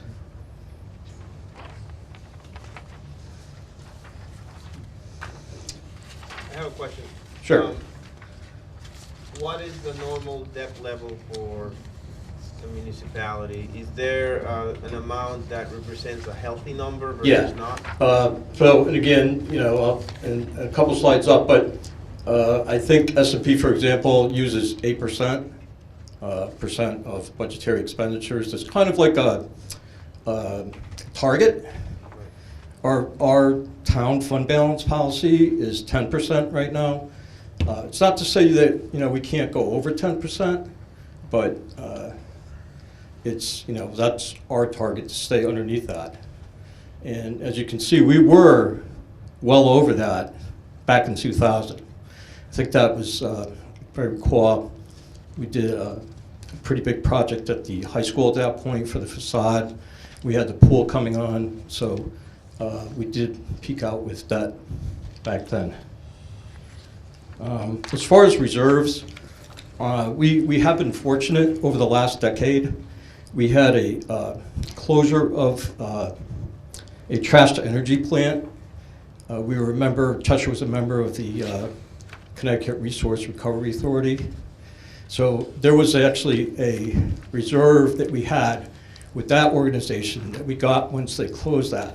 And if I recall, that was close to $2 million. A lot of that helped fund what later became our debt reserve fund. And also, we've done a lot of bond refundings and new bond sales, where in recent years we've gotten premiums when we did the bond sales. So the council had the foresight to put a lot of those premiums into the reserve fund. That was another big contribution. And also, we've also had the luxury of having had, over that period, some pretty healthy surpluses. And we'll talk a little bit more about why we have those healthy surpluses. But at the end of the day, we put close to $8 million in a reserve in anticipation of this water pollution control $25 million debt. Now, we still have had a history of pretty good surpluses, and we will continue to do bond sales, and there's a chance we'll get premiums, and there's a chance that we'll have other windfalls, but it could be tougher going forward. I know most of our trends have been positive over the last 10 years, but there's a big elephant in the room, which is the state of Connecticut funding, and that's showing our state revenues, again, going back to 1995. So in 1995, our general fund had 20.9% general fund state revenues. And as you can see now, we're down to 14.8%. That 14.8% represents 16.3 million. And if we got the same level of funding we did in 1995, it would be 23.3 million. It's just a $6 million difference. And you can see the trend here. I worry every year when we're doing the budget lately, how much more are they going to cut from what we've traditionally been getting. Jim, I have a couple of questions. Sure. Obviously, our bond rating, our credit rating is critically important. We've worked really hard to maintain that AAA status. And there's a lot of factors that go into that. It's not just debt. It's a variety of things. And obviously, we're going to have you involved as we walk this path. I guess my question, though, is what would happen if we lost that AAA rating? Obviously, I know our borrowing costs go up a bit. A bit. Let's assume we drop the level because we took on more debt than the rating agencies would like us. We lost our rating some number. What other risk factors does that present other than the cost of borrowings? Or is there any? I think that's the most significant one because that's where the rubber meets the road, and that's going to have a dollar impact on what we pay for interest, basically. I think when our financial advisor was out here in June or July, he mentioned that for every grade you go up or down, it would be somewhere between 10 and 15 basis points. So it does have an impact. I think on 20, if it was a $25 million debt for 1 year, that could make a difference of $25,000. Because obviously we're looking to make sure we understand the impact of this project on the backs of the taxpayers through mill rate. Obviously that's derived by a lot of costs, but obviously part of it is the cost of our borrowing. So as we walk this path, we can kind of have you do some sensitivity analysis for us, I'm assuming? Absolutely. Yeah. Mr. Jessica? Yes. Is it safe to say that this chart right here is going to continue to go on this downward trend? I hope not. Oh, that one. Yeah. For the state. Yes, for the state. Yeah. Yes, yes. And that again, one that will. 14.6, thank you. It's $16.3 million right now, so it's a good chunk of money, and for that to go away or get diminished any further would just put an added burden on our taxpayers for sure. Do you have a quick question? Yeah. So I think what a lot of people. I'm sorry, we just need to say public comments to public comment section. This is not public again? No, I'm sorry. That's okay. I'm nailing it tonight. They're mixed in, they're kind of, Yeah. I'm sorry. We'll get there. Okay, so again, I just wanted to, this chart shows where we compare to our other similarly rated communities. So you can see the communities along the bottom there, but these would probably be mostly AAA communities similar to ourselves. And you can see Cheshire's the yellow, and on this, that's the low point. We've reached 6%, but we're still kind of right in the middle of the pack there, even with that that 6%. I'm going to swing back to this slide What's the red? in a little while. That's The red, and I want to circle back to that because I did some projections just to give you some examples of how much that could go up depending on how much we borrow. Yep. He's projecting potentially what this project. Yeah, so I'll swing back to these slides. This is our overall net debt. So this would be, our total debt liability at this point. So for example, if it's 100 million, it would be divided by our population. So you can see Cheshire, again, we're probably, compared to our peers anyway, more or less par, maybe a little bit on the high side. But keep in mind that yellow, that does include the debt that we just took on for the water pollution control upgrade. It does or it doesn't? Does, Okay. yeah. So that's, if it weren't for that, we'd probably be in a lot better shape. And then you can see the state median is 1,687, and Cheshire is over the 3,000 mark. It's actually 3,537 if I put a tag on that. But again, that's in part, we did take on that big lump at that 2 years ago. And what is the length of that debt? It's 20 years is typically what we've used for bonding, and that was a state clean water fund loan. It's at 2%, and those are 20 years. That's pretty much as far as they go out.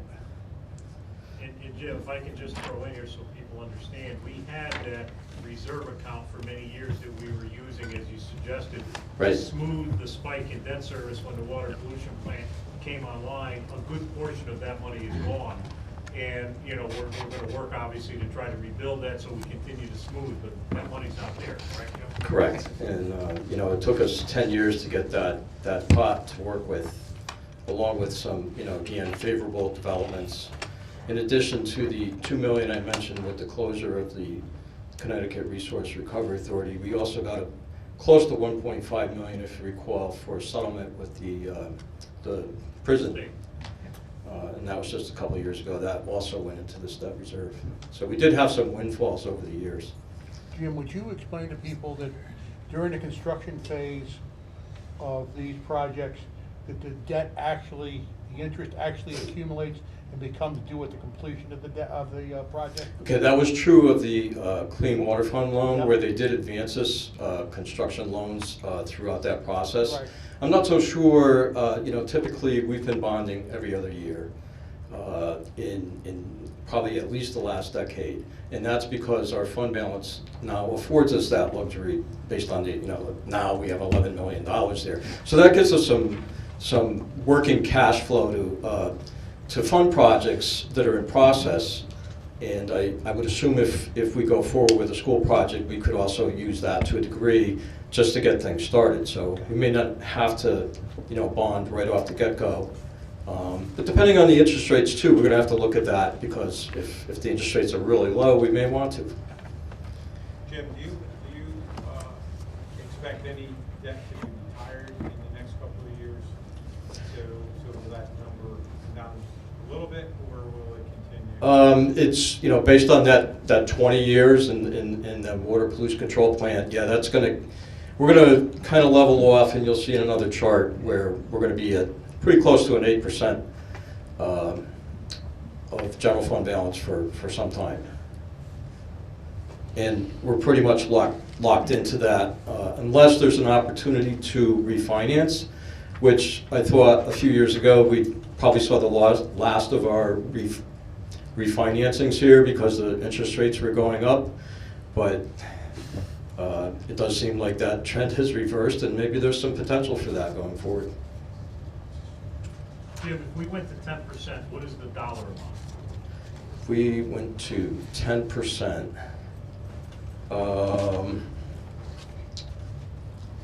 I do have that, and if I could look it up, I don't want to give you the wrong number. I wonder if the public would would love to know, we went to 10, which is above where Yeah. the rating agencies want to max us out. What is that in terms of actual dollars? Yeah. I should know it too, but I can't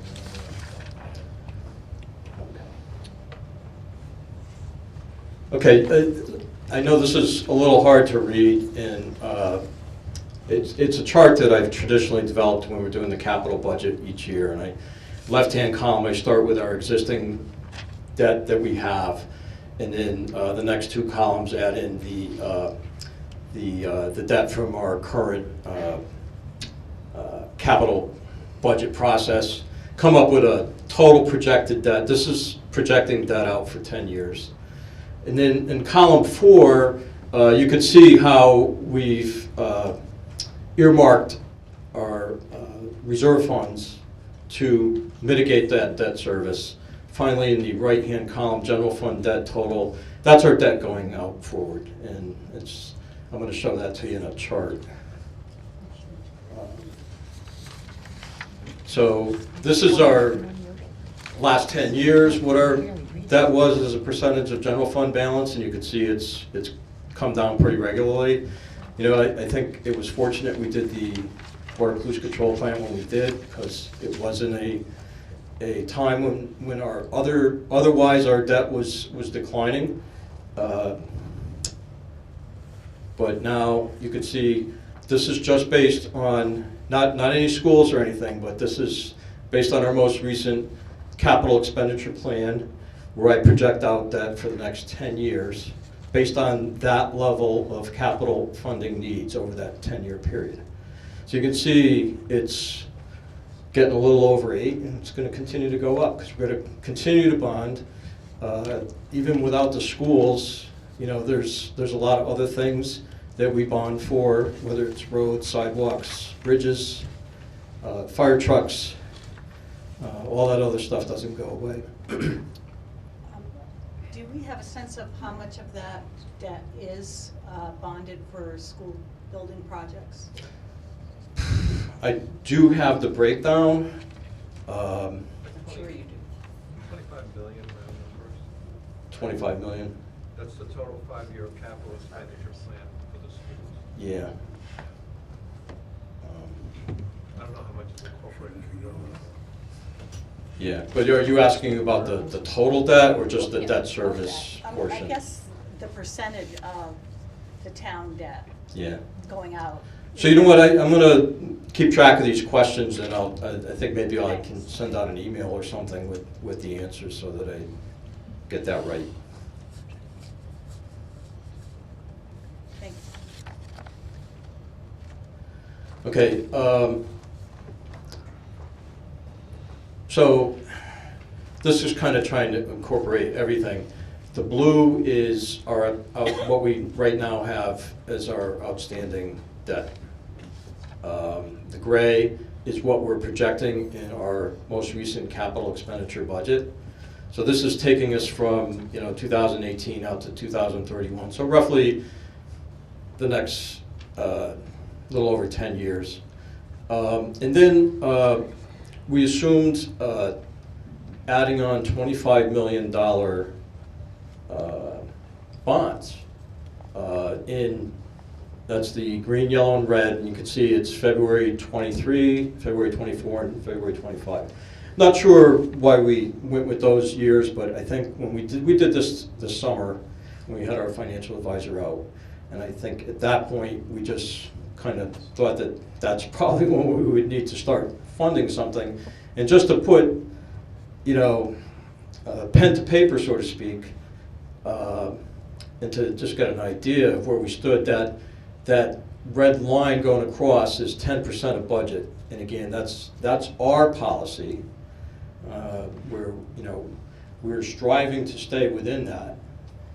A couple things, though, I just want to point out is the blue in this chart. We didn't reduce that current debt by the reserves that we are using, but don't forget that's we still, this shows the gross debt. So Jim, I'm sorry, so Yeah. you're saying that red line is that 10%, are you saying? That we could potentially it'll be exceed it? virtually close Yes. to very, very difficult not to exceed that if you Yes. add any school project to this? That's pretty much what I'm saying. Like, it seems like, we could probably absorb that 25 million.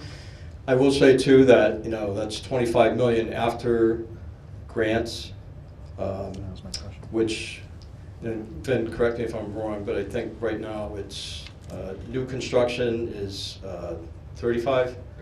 36, and 45, 46, let's say, for renovations. So, 25,000 net would be more like 38 or 39,000 for new, and 45,000 and change for, I'm sorry, 45 million. Yeah. 38 million would be the new. That's, that would net out to 25 million. And 45 million would net out to 25 million for renovation. So, that, and also just some other things I want to emphasize. That gray, again, that's our capital budget, but there's no reductions right now built into this for any savings, whether they be operating fund savings or capital budget savings.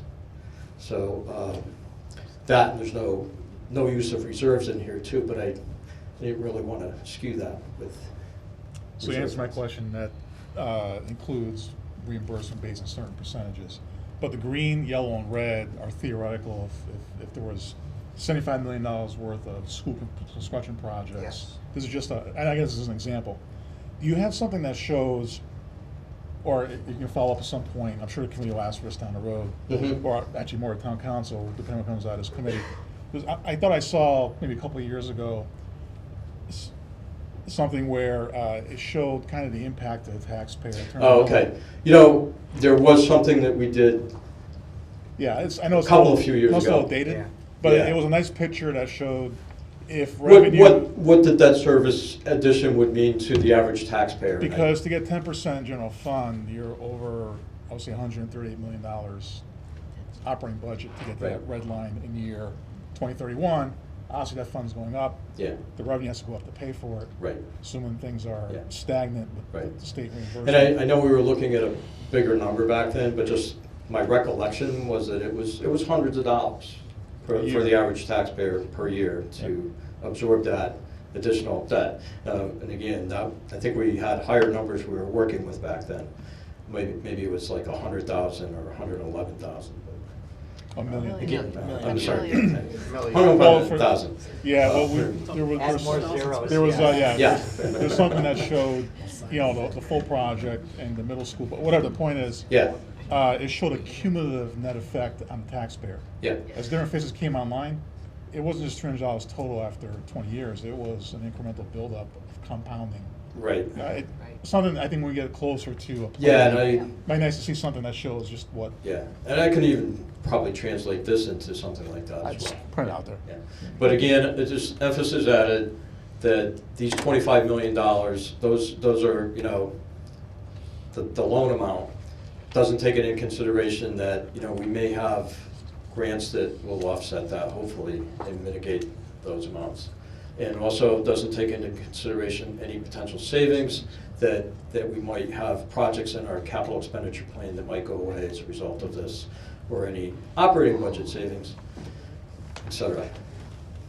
Mr. Jescott, would that fall into the gray area? Yes. Any savings From doing doing a building project that we might Absolutely. not have to go out to bond for a Absolutely. project? Yeah, okay.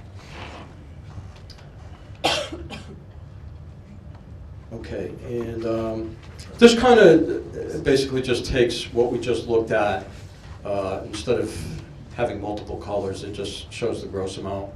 But again, it shows, so this would be with including the full 75,000. Again, 10% is our policy.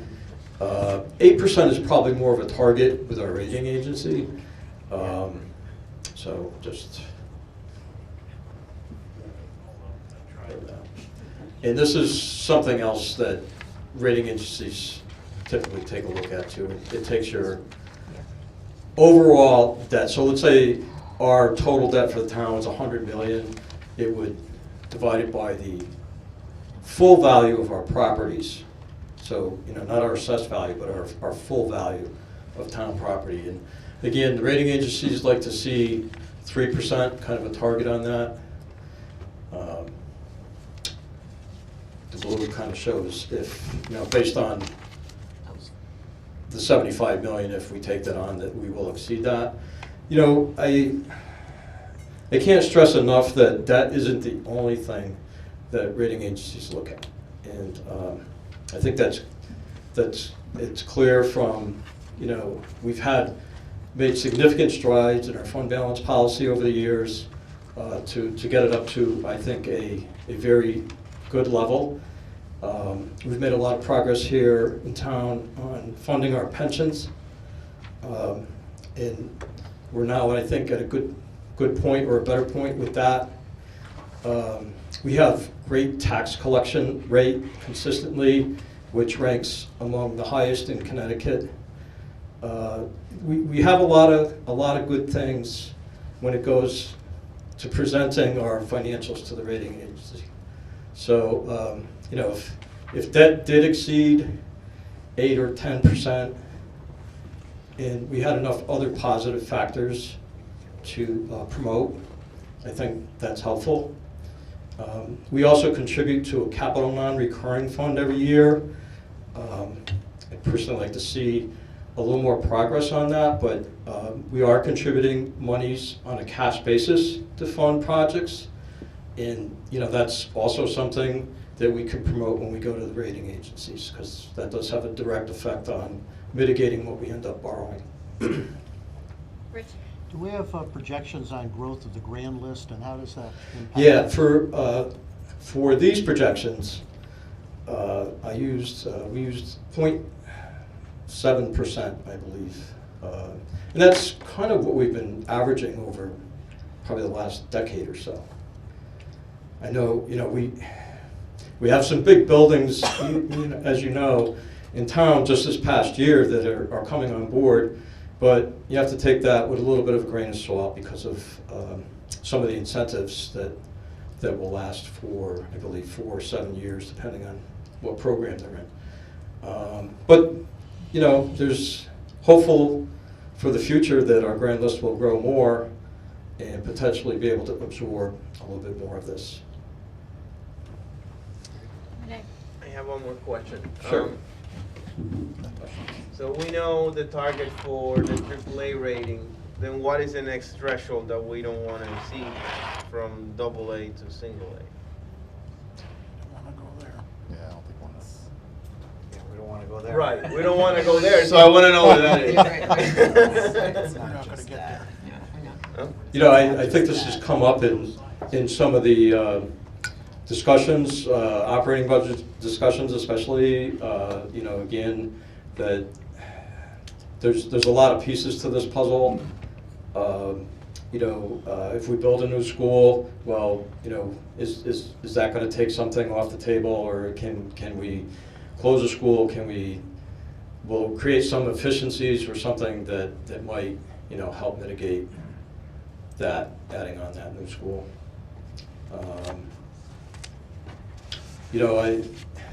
We've been lucky, I think, with windfalls over the years, but I don't know of any in my back pocket right now that I foresee coming in the near future. Again, we budget very conservatively here. I mentioned we have a high tax collection rate, so just for an example, we've been averaging 99.79, I think, for the last 5 years, collection of percentage of taxes. We only budget at a rate much lower than that at 99.2. So we kind of build in a $500,000 surplus into our budget every year, just for starters.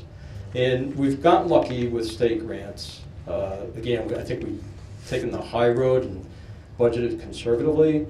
And we've gotten, I think, kind of lucky, because it could go the other way on that. But we've had consistently high surpluses every year, probably averaging, $1 million or more. That's helped, and we've stashed that money in debt reserve knowing that, you know, we're going to have to pay additional debt going forward. But Jim, isn't it also fair, I mean, we rely on some of that in our budgeting process as well. I mean, we're assuming there's gonna be some surplus there. So when we do our budgeting, we're relying on having, call it $500,000 of surplus. We've traditionally, every year, used a good percentage of that surplus to fund the ensuing years, and to lower taxes thereby. I just wanna make sure that we're transparent, that our budgeting takes that into account, so that we're not, you know, our assumptions are not so low that we've got these huge surpluses. It gets accounted for in the budget, and we're using portions of those surpluses on an ongoing basis year to year. So I just think that's worth mentioning.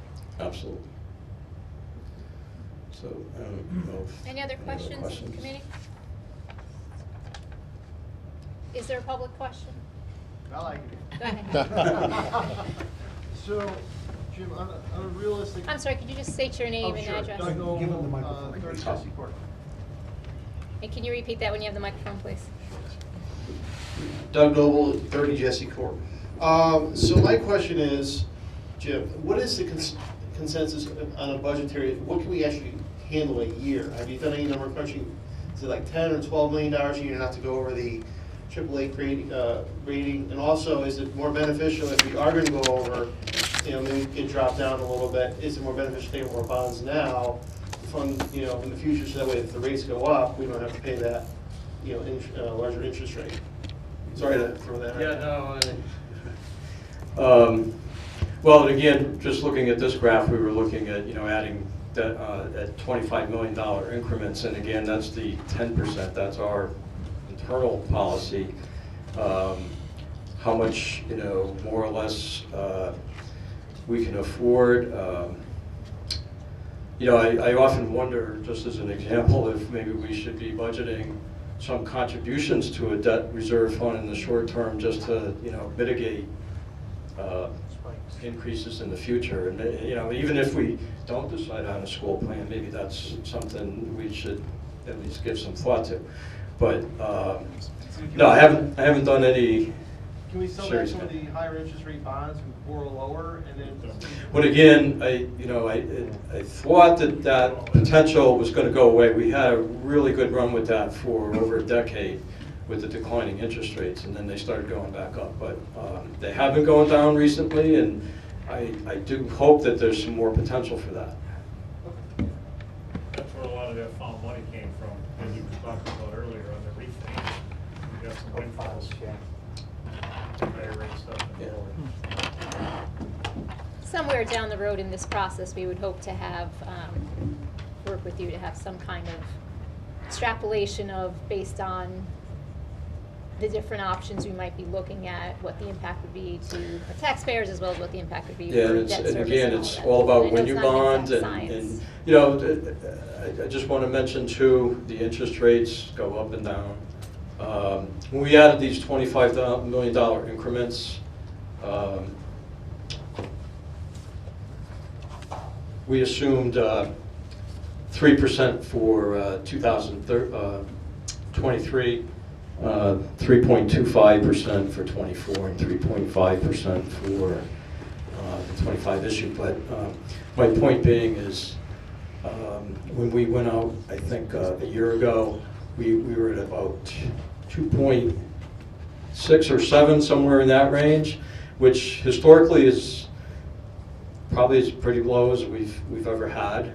I can remember when the rates were double that, and it does make a huge difference.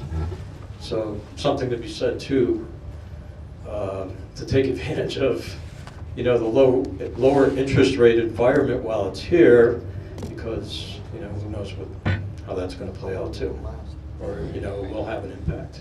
All right, thank you. Any other questions specific for Jim's presentation, not general? Yes.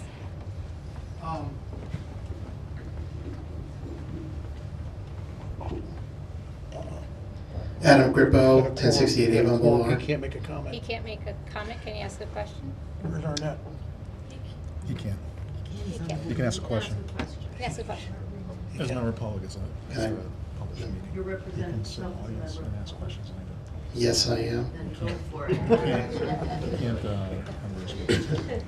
The 10% debt service ratio that you're using, the assumptions that you're using to make that calculation, do you assume a certain growth rate in the annual budget? And if so, what is it? And are you also assuming a certain mill rate increase to go along with that to correspond to the debt service ratio? So the budget growth that was built into all these projections was, Grab that mic too. the budget growth rate was 1.5%, which is pretty conservative. I think our budgets tend to grow a little bit more than that, probably closer to 2. So that, you know, if anything, these are probably a little erring on the side of, you know, maybe we could absorb a little bit more debt if our budget grows more, just by nature of the budget being bigger. And I think I mentioned the grand list growth used a 0.7% increase. So does that kind of give you some idea? With everything we did with this, we tried to stay on the conservative side, just kind of to show the worst case, I suppose. But Matt? When was our last revaluation? just this last year, so not the grand list that we're working off of October 19, it was October 18. Okay, very good, thank you. All right. Anything else? Any further questions? All right, terrific. Jim, thank you very much. Sure. Appreciate it. Thank you, Jim.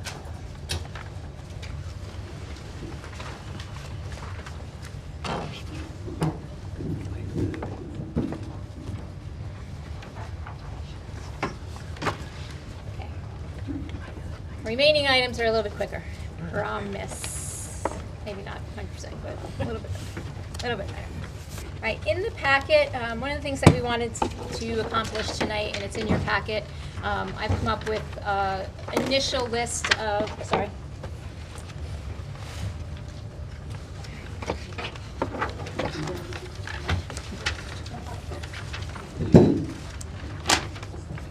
Thank you.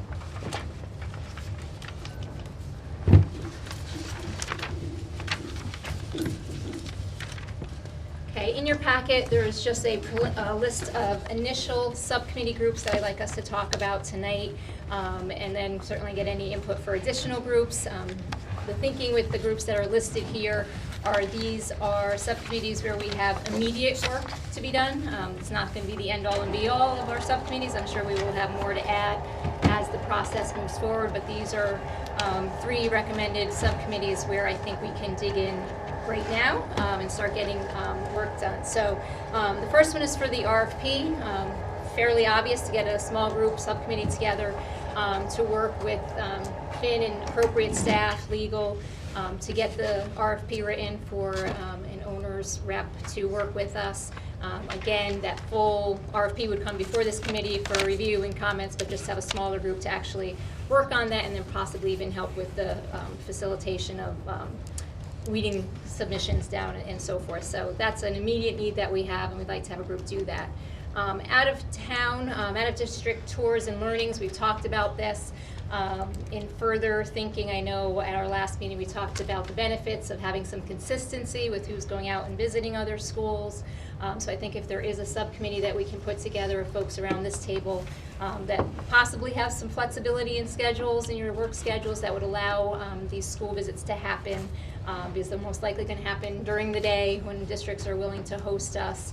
And then certainly, again, any member of this committee could attend the tour if available, but we had a smaller group that could actually kind of lead the charge on that and then report back to the full committee. And even other learnings from other school districts. You know, Sylvia, I know, is a contact that she has made in Danbury, someone involved in school construction down in Danbury, and they're involved with some renovation projects. So just a subcommittee to take all of that, the out-of-district tours, any learnings from other districts, and then kind of wrestle that and bring that back to the larger group. And then the third is another subcommittee group to take on teacher and staff input. It was a comment made at our last meeting by one of our high school teachers, Mr. Swanson, who I think I saw walk into. So thank you, Mr. Swanson. I don't want you to think you were not heard.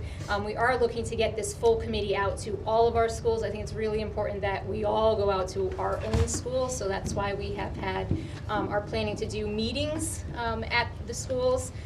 So those meetings will happen in the evening because it's the only way to make them possible. So understanding that we can still invite teachers and staff to those meetings, want to also make it more convenient to get the input up front in the process from teachers and staff now. So this group really would be charged with going out to the individual schools closer to the end of their workday so that we are more accessible to them, and then again reporting back to this group with input of what we're hearing. I think getting input now from our teachers is really important. They can tell us what needs they have, things that they're challenged with, as well as what things are working well. I mean, I want to make sure everything we look at isn't always on the negative. We should look at where we need improve, where our facilities are, not serving us well, but what things do we currently have that we don't want to give up, and we want to make sure we continue moving forward. So those are my personal thoughts on subcommittees that can get moving immediately. Want to open it up for thoughts, comments for any other groups, and then if we agree on these certain groups, then to get some volunteers to move forward. Madam Chair, it would seem appropriate that we get confirmation from this group that the group is interested in developing the RFP with an owner's rep. I think just on the record to confirm that. I know there's a variety of ways we can go about this as a group, and it sounds to me like there may be consensus, but before we actually put a subcommittee together to develop that RFP, I think we should make sure that's the case. Absolutely. Thoughts? I mean, that's certainly where I'm leaning from the past couple meetings, but Matt. You're out of town tours. I think Collier is still here. I think they're working on some schools in the area. Maybe we could ask them if they have any recommendations for schools they think we should see as long as they're here now. Yeah, absolutely. We can work with them to follow up on that. Yep, absolutely. I mean, the list I think they had in their presentation, so yes. Madam Chair, along those lines, not to get any more free information out of Collier's, but I would imagine yes, whoever our owner's rep, yes, I know, yes, whoever our owner's rep ends up being, I would imagine they can help put a little structure to the visits, especially out of school. So we're looking for kind of collect information in a template manner. Not that the work can't start before that. Good point. No, But absolutely. that might be something, I mean, I will look for an RFP is honestly that guiding hand to start us getting going. Correct. Correct. So my 2 cents. Yep, no, absolutely. I don't want to wait I agree. 2 months to get started on some of these things, but I agree. I assume these subcommittees would report back to us at each meeting? Yes. So if there were 2 or 3 visits to other schools, maybe even if they took some pictures and shared it with the group? Correct. We would have a standing agenda item for subcommittees to report back. If they hadn't done anything in the last 2 weeks, that's fine too, but then to say that, yes, they did X, Y, or Z, and to share that information back to the group would be the thought. So on the issue of the type of consultant that we look for in our initial RFP, is everyone in agreement that it should be an owner's rep? Does anybody have another thought as to what we should be looking for? Agree it should be an owner's rep. I heard questions asked earlier by the committee and I think some audience members as far as slices of the scope. Are we talking about just getting started with, basic step 1, what do we do to help us, and then potentially develop an RFP for additional services as we move down the road? Yes. I'm not sure. I just don't want to assume. Yes, no, I correct. We shouldn't assume. I guess that is certainly up for discussion. I think based on everything we've talked about to date with this group, I think the initial requirement and ask is to get an owner's rep that would help us with the process and that first chunk of work. Personally, I'd like to see us, from what we're looking to get from the RFP, I'd like to see folks in that space, obviously share their expertise, but then propose their process. This is what we would do. We'd come in and do X, Y, Z with you. And that would be those first steps. And not go beyond that until we figure it out. I'd like that first consultant maybe to get us to the point where we're looking at several scenarios, right, before we need something else. Support that. Anyone else? Thoughts, Renee? I support the idea for an owner's rep for this initial scope. I do as well. Consensus? For Chuck? the RFP, how are we going to qualify them? I mean, is it a qualified proposal where we're going to see 7 presentations afterwards, or should we limit it to qualified person? I think we can build that into the RFP in terms of what we outline, not knowing how many responses we'd get. I mean, maybe one of the things that we charge our RFP committee with, well, again, everyone here would review whatever submissions, but maybe the RFP committee recommends of the submissions, 5 finalists, whatever we find to be manageable. But I think that could be something that we put in there as part of the RFP structure. I'm not sure we need 20 presentations myself, but. I'm sure this could be developed. I know Rob mentioned a couple meetings back, as others, that there'd definitely be town staff available to help, and I'm sure Board of Ed staff is needed as well to help that committee, you know, Through that. come up with Yep, absolutely. the guidelines for that RFP, Yes. so they're not on their own. No, and there's a good chunk of it that, quite frankly, from the last RFP, general information, we don't need to start from scratch either. I think it's really some updates in that chunk of what do we want, right, from this submission. I agree. We should do that. I'll support the initiative. I think that our town attorney would have Yes. some Yep. valuable input, Yep. because we have to make sure whatever is sent out to the community, professional community, that Yep, it meets absolutely. all the standards that we need. Yep, absolutely.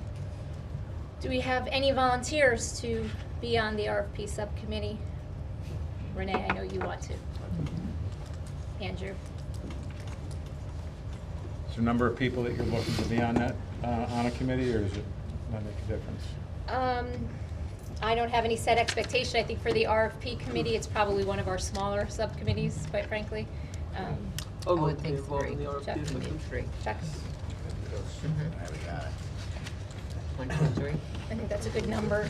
So we to have represent. Mr. Martinez, Mr. Martelli, and Mr. Neff? Correct. All right, thank you. And I'm happy to help as an ex officio member, so Yep. if you think my experience is helpful, I'd be more than happy to help. Great, thank you. In terms of a group that'd be willing to do the out-of-district tours? I'm sorry, sure. Can we Sure. kind of outline what the scope of these out-of-district tours, learnings are? Like, what are we trying to gain out of that at the initial phase? Because I could see it just, if you're walking into something shiny and new, you know, I want all these things, but what are we No. trying to report back? I think we really want to learn lessons learned from those around us, and that's why I said I'm not sure they need to be all towns that are just like us, because I think there are towns around us that aren't like us but have done these kinds of projects. Just to get out to see, I'm hoping, once we start doing some of these tours, there are some trends. Like, we're going to hear from our Board of Ed and our superintendent about the vision for education. So these districts that have recently done projects have started to, do construction or renovations that get them closer to what they think. I would be shocked if our education experts think so differently than the folks across the town line. So just to begin to get some idea and a sense of learnings, what they did for their process, what were their any pitfalls, any recommendations, things that have worked really well, just to get a sense of what else is out there, right? And I don't think we need to do 20 of those visits, 4 maybe out of town, or maybe some outreach to other areas, but just to get a general sense of what's there. Just as a follow-up, Chuck. Yeah, if we can formalize that, though, Yep. so we're getting the same information Yep. from each of them. For Yep, and I think that's something that I'd ask the subcommittee to do, right, to come up with, That's the way it should be. here's the platform. The subcommittee would be responsible for saying, here's the framework of us doing these tours, what we're gonna ask, what we wanna see, and then report that back. Because it's gonna take time. I mean, it's gonna take time to get that group to get those scheduled. It's gonna take a few months to get some of that work done. Jen? Expectations for this group. Is it just this group that's going to go from school to school to visit? Are other people from the committee allowed to join when Absolutely. they can, or is it just Absolutely. those? Yes, I think we would certainly let the full committee know if a tour was taking place, even if you're not in the subcommittee, if you're You can free. still go. You could absolutely still go, but this way we'd have a core group where there's some consistency in leading the charge, and then can report back. Thank you. Yeah. So all subcommittees would then have a meeting date, would be published in advance? It would, yep. So that everyone could attend if they were available? Correct, if there's a meeting, yes. That's what I'm saying. Yes. If we do school tours, we would not necessarily be able to open that up to the public because of security issues at the schools. But is there a limit of people? I'm talking about that the can committee. come On the at committee. that meeting? I'm talking, oh, you mean asking people from the public to be on the committee? No. I'm saying if there's gonna be a subcommittee meeting for Yes. RFP, it'll be posted. Yes, with an agenda, And yes. then the members of this committee may sit in on that, Correct, okay? yep. All right, that's Yeah, for is all the there- committees. But isn't there a limit to how many people on a subcommittee, in council subcommittees? We can't have a quorum of council members in a You'd subcommittee. have to have 7 people there. Okay, but isn't that a? I'm sure, Arnett I'm will sure tell us. Arnett will Arnett's got it. Arnett will tell clarify. us. Right. If you can have, if you have a Can't subcommittee of participate. 3 and you publicize the meeting, you can have as many as the full group as you want, but if you have a quorum, if you have more than 7, including the subcommittee, those who are not on the subcommittee cannot participate. They can, Okay. they Just silent They can observer. they can send the listen, but they audience, can't- and right, and okay. Arnett will clarify on the board the same situation. Sometimes Yep. I let Adam ask the question. Right. If okay. they're singing public, that's the only time they can. Okay. Got it. So that begs the question though, so these aren't like working committees? Do they have to be public? I mean, We- it's probably- we Yeah, have- everything, you yes, want we everything have to. above board, absolutely. No, I'm talking about 3 people can't, from this committee can't get together to talk about what we want when we go to tour these out-of-district school So let's use a buildings, real and then bring that information to the full committee, which would be publicized? I think we My use a real understanding is we'd example. still need to. It has to be, it would publicize. have to be posted with an agenda and there would have to be As a minutes. and subcommittee it has to be meeting. As a available to the subcommittee. public unless it's executive session discussion, which would be somewhat limited. Yeah, that, everything is. Same rules we have on the board of Same, Ed, yes. unfortunately. So FOIA. for the committee we just formed, the 3 of them, they need to publicize that with an agenda whenever they meet to talk about the RFP. Correct. Correct. Correct. So we can have a working meeting. You can, can you still can. have it just has to be public. Right. Public, it has to Right. be open agenda. And you could work on a draft document amongst yourselves, correct? Right. Like, An and- agenda. You know, And the an public- email drafts. Can we? But when you discuss, you can, but when you discuss it, then you have to come together as a Don't public have meeting. us do it. Yes. Peter, Do you need a motion then to establish the RFP subcommittee and name I was members? told no. Consensus Okay. is good. Good point. I might, I'm sorry, Paul. Go ahead. Okay, good. I was just gonna say, I might suggest that you have a raise of hands so that it's very clear that you're either unanimous going down this path or you're not. Just my personal opinion. And what I would hate to see happen is we think we've got everybody on board and then someone later says, I really didn't want to go down that path. Okay. I just think from Yep. transparency perspective, the public would probably want to see if the decision to set these committees up are unanimous or not, and how and why. That's just my suggestion. Okay, we can go back. We'll double back. We'll do the votes for each. Paul, do you have a question? Yes, and this will probably go to Arnett and maybe the rest of the group here, is after hearing some of the questions and concerns, is it possible to have the town attorney attend our next meeting and give a short overview of how the structure works, what's required, what's foiable, in what types of meetings and discussions could be had on an executive session basis? So we have an idea of, for example, if we're looking to acquire property to do an addition to a school or something like that, does that qualify to be discussed in executive session? And so, just so the committee certainly doesn't breach any confidences or get down into the weeds where there's a problem. I mean, some of the people that are public officials here kind of understand the parameters, but maybe some people that are new, they have a right to understand and be educated in that regard. So, if that's okay, Yep, Madam Chairman, absolutely. for Good next suggestion. agenda. Yep, thank you. Arnett, yeah. In terms of the working sessions, while a meeting has to be accessible to the public does not have the right to participate unless the group chooses to have them participate. So if you have a real working session and you need to get something done, the public is welcome to attend and the public can view your discussions. They do not give, FYI, it does not give them a right to participate, because sometimes you have to get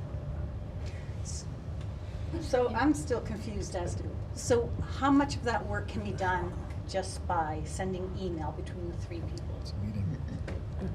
It's a legal meeting. It can be done, but it has to be discussed in public. So Really? if you send an email with a suggestion to someone else, that will be part of your discussion at a meeting. Be pretty similar to how you would handle it on the Board of Ed. Yeah. You know, I would, Yes. you know, your typical subcommittee meetings are all done in public and full transparency. It's just the same type of Same thing. rules. So if we meet here and is the three of us, we open a laptop on this room, the public is welcome to come, but we don't have to answer any questions, we're just working here. Correct. And they can listen to our discussions, we'll put the microphone right there. They need access. Sure. Yes. And we have other rooms that aren't as big as this, if you want to go down to room Yeah. 207. You're more than welcome. We have a lot of those working meetings as a council, and, you know, public is more than welcome to come and listen. And you decide if you want to allow them to ask questions at any time. But a lot of working meetings, we do it on the budget all the time, where, you know, we're trying to get stuff done and we limit the opportunity for comment, but the public can sit there and listen. And I personally think they should be allowed to sit in and listen on any subcommittee so they can understand the thought process behind while we're making decisions, so, for sure. I'm assuming there'd be minutes of those meetings? Yes. Yes. Oh, So we Yes. wouldn't probably videotape those meetings? Correct. Okay. You could. Correct. I We think it could. would depend on the Could. subject matter. If it's something that's significant, we can arrange for it to be at least videotaped. It doesn't have to be live. But I think, you know, we've all talked about being fully transparent on everything. So I think the town is willing to spend additional dollars to make sure that we have either a recording secretary and/or a recording videographer to be able to document and memorialize all these meetings and discussions. Okay. How does this apply to the next subcommittee we're talking about? If we have, for instance, 3 people again, but 4 more want to join, we now have 7 people. Can those 4 additional people not, well, they can go, they just can't. Correct. They can't They can't participate. participate. They can just watch, walk Correct. through the schools. Correct. Okay. And how about public? Are they allowed to go to these as well? What we're gonna do for our own school tours, those are gonna happen as part of meetings, so yes, those will be open and any member of the public can look at the agenda and say the first thing that we're doing, our next meeting, wherever it is a tour, half an hour tour of the building, and then we're sitting down for the meeting, so yes, the public. In terms of the out-of-district school tours, that might be more limiting, only because we are going into a school during a school day, and there are students, but there would still be a report that we're going, and there would be a report that we went and this is what we saw and we talked about. So it's they would open- have the information, but we wouldn't necessarily be able to open it for any member of the public to go tour Meriden School, for example. So it would be open to the committee, just not to the public? Correct. Understood, thank you. That's my understanding. Matt? You might want to make, if you're going to a school, if the public is going, make them sign up in advance, so that it is open, it is transparent, but you just can't show up the day of the tour and say, okay, I'm going now. Make it so that there is some control, and a list might be able to be, Limit you know. Yeah, we'll have to work with staff in the Yeah. other school districts because, Yeah. again, I can't imagine that they're gonna want 25 people parading through Well, their that's what I'm school, so- saying. Yep, absolutely. But we can work that out. Can I just ask a question of our administrators, if you were allowing people to come in to have a tour of your school during the school day, what works for your policies? So somebody from Meriden wants to come and tour our schools. How does that impact your educational day, and what staff do you have to provide to tour the schools? Perhaps you would only limit it to a small number of people, or, Absolutely, yeah. I don't know. It would definitely be a limited number with a guided tour. Mhm. So an administrator would be taking the group around. So from an administration point of view, how receptive would school administrators be to this kind of tour? They'd be pretty receptive to Okay. a small number with an administrator from the district. Okay. So I would imagine myself going, you know, I know Kate Carter well in South Windsor, it's easy to make that connection. Okay. They've done a number of schools. So when you say small number, is that the committee of 3 or 5 or whatever, or Yeah, is that 5 10? people, I think would be fine. 10 would probably be overwhelming. Okay, that's what I mean, To so, march through the building during the school day, Mhm. in elementary school or something. That's a good A bit much. perspective. 5 is probably, the maximum. yeah. Yeah. So if this committee went, we could still be transparent to the public and report on our tour that was there and show the photographs that we've taken and give a report in public at a meeting so that the general public would get the sense of where we were and what we Virtual did and so experience, forth. if you will, yeah. Yeah, Correct. right. Okay. So I guess I'm thinking that I'm not sure that it would be necessary to invite the public to attend this. This is a working committee who has a working challenge to go to see another school, to bring back the information to the general public. And I think I would not be in favor of inviting, because then if you have 20 public people who want to come and we say no, they say then you're not allowing us to participate in the process. So I would feel like it would be a limited thing to work with the school and, you know, and keep it simple. I don't know how you all feel about that, but I think. I agree. If you have a small committee, send the small committee and people from here, a limit of 5 people maybe, and Yeah, have if it's gonna be out of district and it's gonna be during Yes. the school day. Right, right. When we do our own schools and if we do evening, then you That's can different. expand then you can those come, numbers. exactly, right. And I think the committee should be tasked with a specific charge, or the committee should come back to this group and say, this is what we want to find out, what anybody here can offer us suggestions, what are we looking for? Are we just going to look at a pretty school and say it's lovely, or what do we want to know about that school, and how is that information going to help us? Agree. It should be consistent at every school if we Yep. go with the same question. So my understanding is that those meetings, when the 3 or 4 people are getting together and deciding what the parameters are, and Yep. what we're gonna do on these visits, those have to be public. Correct. Right, Correct. right. For that discussion, correct. Tony, did you have? No, I was gonna say, again, when this group is, when the out-of-district tours, learning subcommittees formed, I'm sure whoever is gonna be the chair of that group, we'll probably reach out to the full committee through you, soliciting questions, ideas, or absolutely. topics of interest that, so, And- it's a way to funnel things in without Correct. being a legal meeting, so And it's. possibly even if Yeah. And wants to I be just reviewed have at one of those one other meetings. question about that. Now, this material that we bring back, if we are having an owner's rep, is this duplicating processes that an owner's rep would do for us, or are we making more work for ourselves than we need to? And that would be my question. No, this is a good place to start so we have information. I mean, you're nodding your head, that would be, that's I'm the way I hoping- see it, but well, I'm wondering yeah. if that complicates your project role for us as a potential owner. No, okay. And I would think the owner's rep is gonna come with a lot of that knowledge Right, themselves, so I think it's exactly. more for this group to So we have some see sense some of what's out sense there. of what we think. I think, Sylvia, you're right on. As long as we're looking at the same things, the same schools, Right. with the same people, and not going out and coming back with 3 or 4 different ideas. Exactly, right. You know, what are you looking at security? Are you looking at Movable code walls with updates? your, Are you looking, whatever it is. what are you looking for? Okay. So, and I would love to participate in And that committee. I would like to be involved in that, so. There you go. There's 2. The 2 rooms. No, Any no, other? You should have no, three. I'm just saying that if you're looking, I don't know if we finished the consensus, I'm gonna support that committee as well, so. Okay. I would Agreed. do either 2 or 3, wherever you need me. Okay. I would be interested in doing the tours also. Okay, so we have Ann Harrigan, Rich, and Matt Matt and Bowman, Sylvia.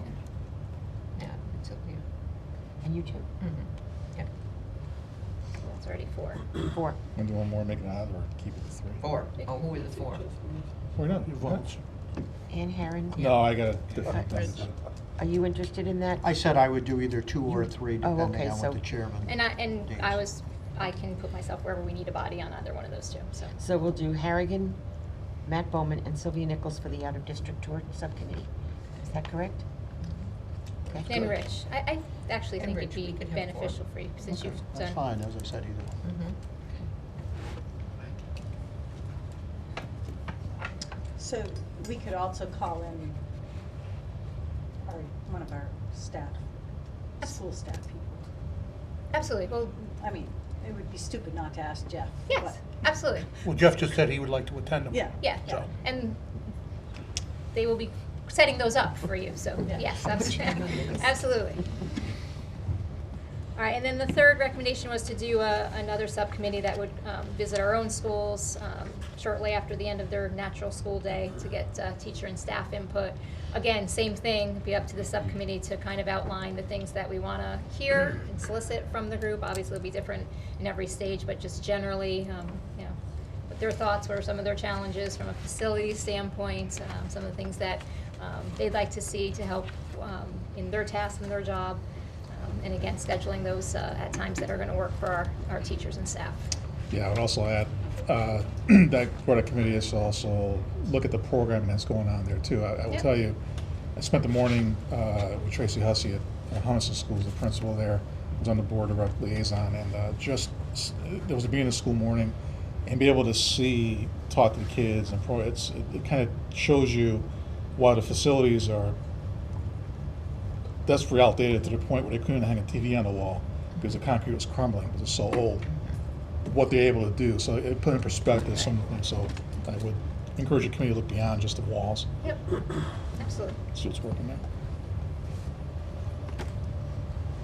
Any questions about that subcommittee? Any volunteers for that subcommittee? Jen? Any other volunteers for that subcommittee? If you could be on 2 committees, I'll be on it with her, but that's up to you.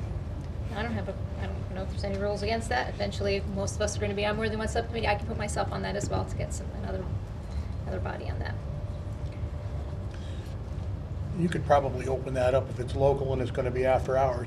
You might want to open it up as a general meeting also, so that anyone could attend. Well, we're going to do 2 things. So we're going to have meetings at our schools, and we're certainly going to invite staff and teachers to attend those. Those are going to be in the evenings for us to do our tours, Okay. so that everyone can be there.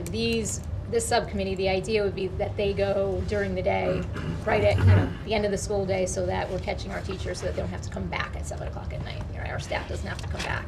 So you're doing a general invitation out to the whole staff to sit and talk about Correct. what are some of the pros And and that's cons the only focus of the the meeting. We're not going to do facility. any other business. It's not a tour. It's more not a talking to tour, it's teachers about literally their- talking to teachers, talking to staff, I would talk to everybody. resources, cafeteria staff, any Librarians, special ed, everybody. custodians, Um, kitchen people. if Just they're as an available. open forum for them to talk. to Not us. that I want to speak for Superintendent Solon, but I'm sure his staff will coordinate.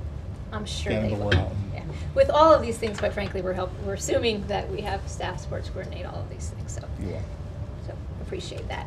All right, so we kind of did a consensus, but, to Rob's point earlier, just to officially. Excuse me, I'm Go ahead. sorry. No, that's I okay. just want to go back to that for 1 second, because there may be, so how do you, who selects, or does the superintendent select the teachers that participate, or the staff that participates? Why can't it be an open invite?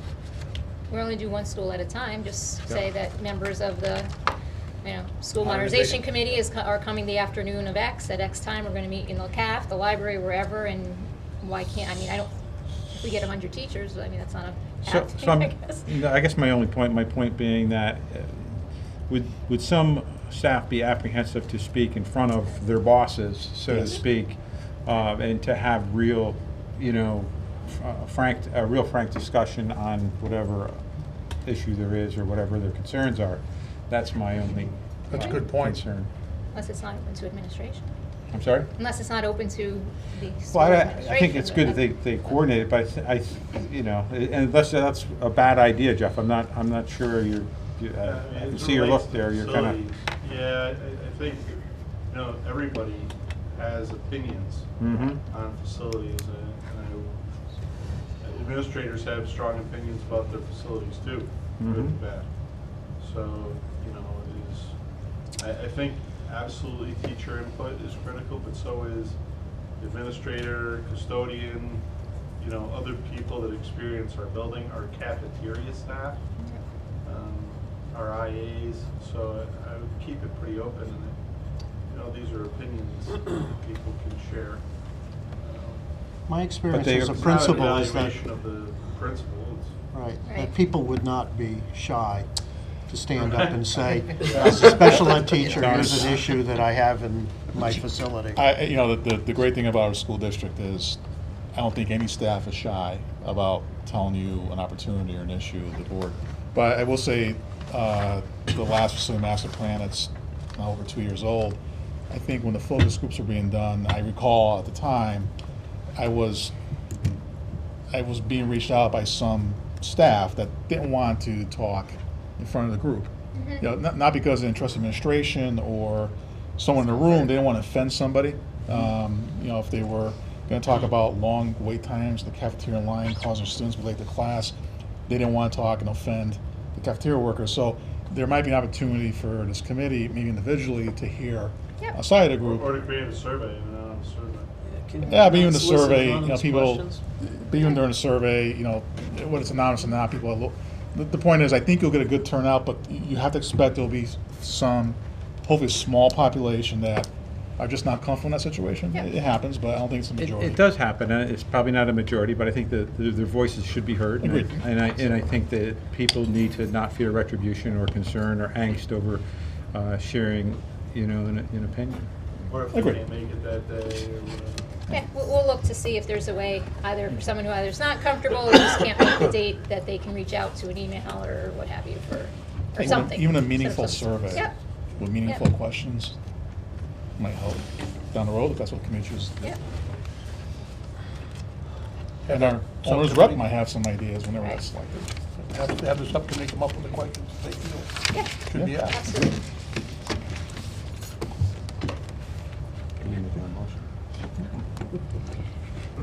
And okay, so so we have 3 subcommittees established with members, so can we just go back and officially just see, by a show of hands, who supports each subcommittee through motion, just so that we do have it on record? Just for a point of order, do we need a motion or resolution on the table, or just a show of hands? Well, if we're gonna do a consensus, we can just go around the table. If it's gonna be formal, we're gonna have to have a resolution. I think if people are motion to. Chairman I can think, deny. I think a consensus is okay. Is that good enough for you? I believe it is. Okay.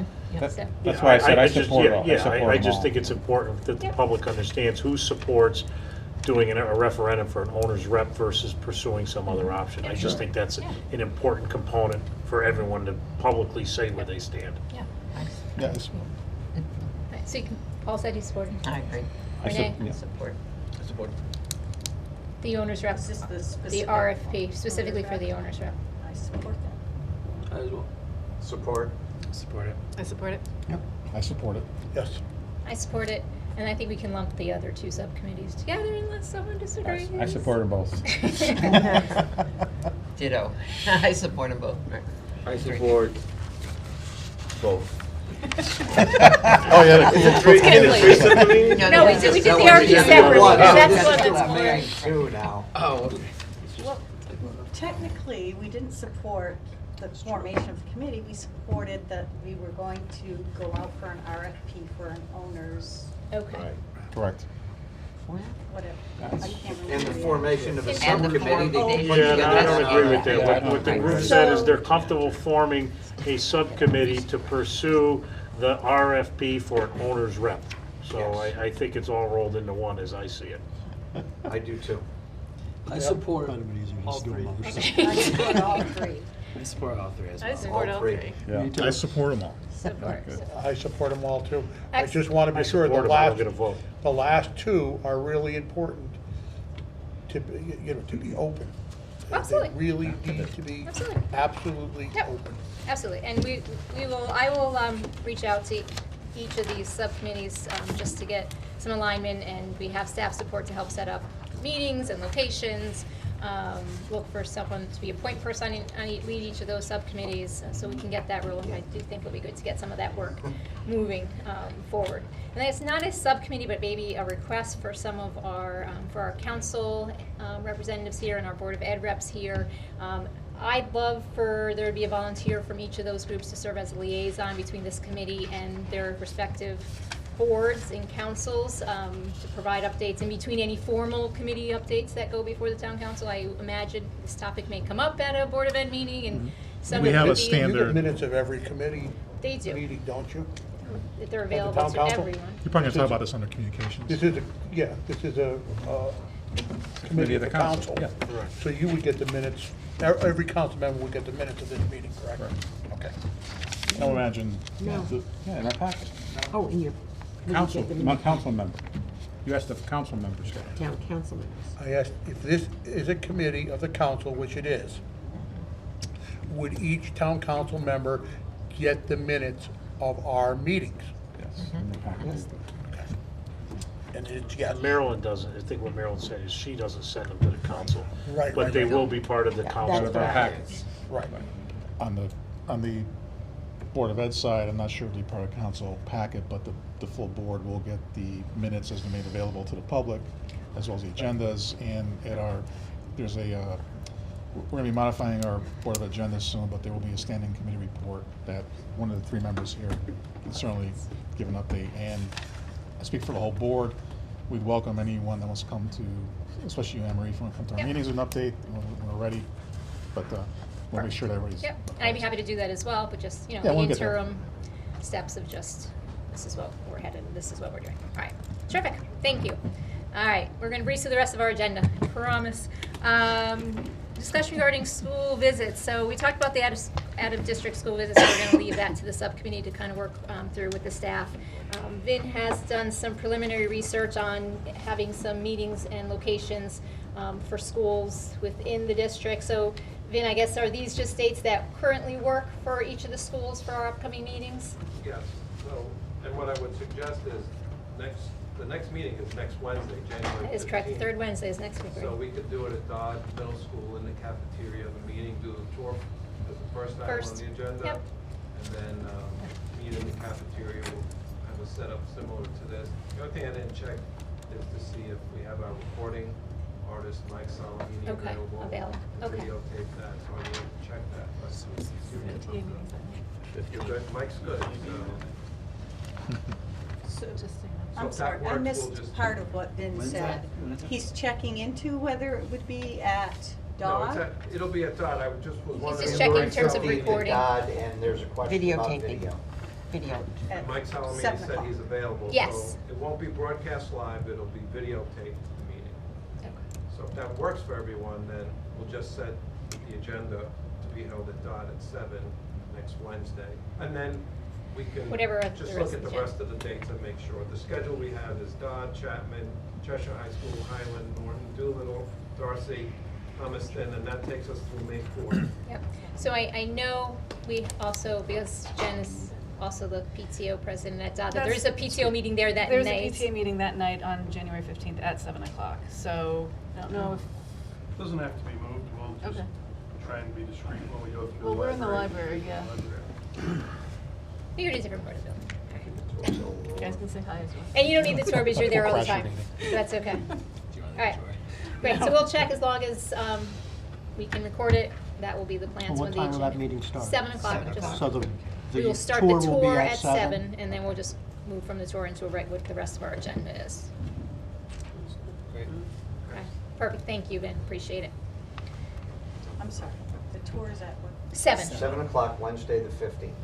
which is, Dodd Middle which School. is Tours next at Wednesday. 7? Yes. Tours at 7, Followed meetings by Third follow. Wednesday is next Wednesday. We have our budget starting Thursday, almost, I think such 2 or 3 nights next week, we're at Dodd every night, so we're. Oh, so just go to Dodd every night next week. Pretty much, You're we're all sure set. that it's Yeah, something just be there. that you need to be Someone will at. show up. It's Pull out not your on my pot and get up. calendar, it's not a thing. If it's on my calendar, I'll be there. All right, excellent, thank you. Just some quick things. We're not going to hand out a new timeline or milestone, just wanted to have a quick update on this. Renee and I met with Arnett's just to review some process and steps that along the way to make sure we were accounting for everything in that original timeline. There is a date that is going to make things a little bit more aggressive for us. If we want to have a referendum question in November, that means the referendum language needs to get submitted to the Secretary of the State by September 4th. So that means we are pushed up even sooner in terms of when we present something to the town council. So as everyone has said from the get-go here, we are going to work towards that. We will see where we are probably by spring, and at that time determine whether it's feasible or it's not. No one wants to move forward with something that's, not quality and ready to proceed, but we're going to proceed knowing that our timeline is even more aggressive than originally thought. And we'll just have to see where we're at, and if we're ready, if we're not ready. So just wanted to give everyone a heads up on that timing crunch a little bit. Any questions? Okay. Committee communication. So a couple of follow-ups from our last meeting, some discussion. I think it was Paul actually who brought up making sure we're capturing public comments and public questions and going back and making sure we're answering questions that aren't answered on the spot.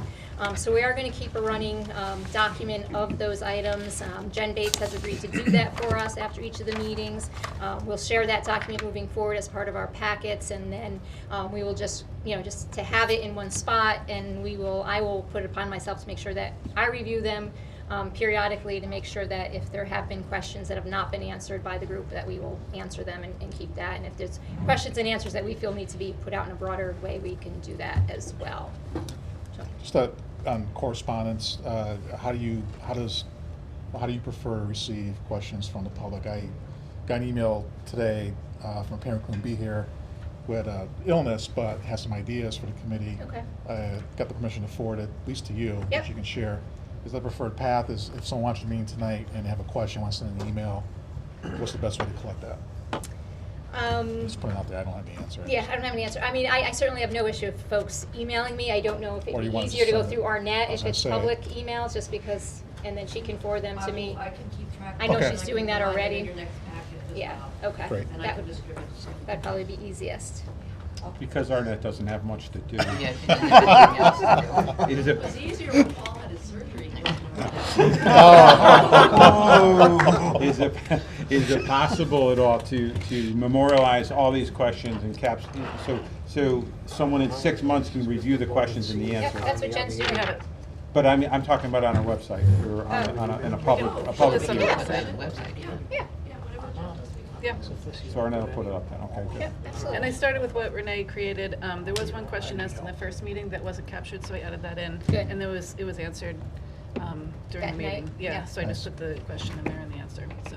Thank you, Jen. Thank you for doing Great. that. Appreciate that. We are also going to keep a list, Renee is keeping a list of any requests that this group makes, so I think the only outstanding request that we have pending right now, which we talked about last time, Tony, is you, the Board of Ed, Superintendent, et cetera, coming forward at an upcoming meeting and doing a presentation that shares your vision for education.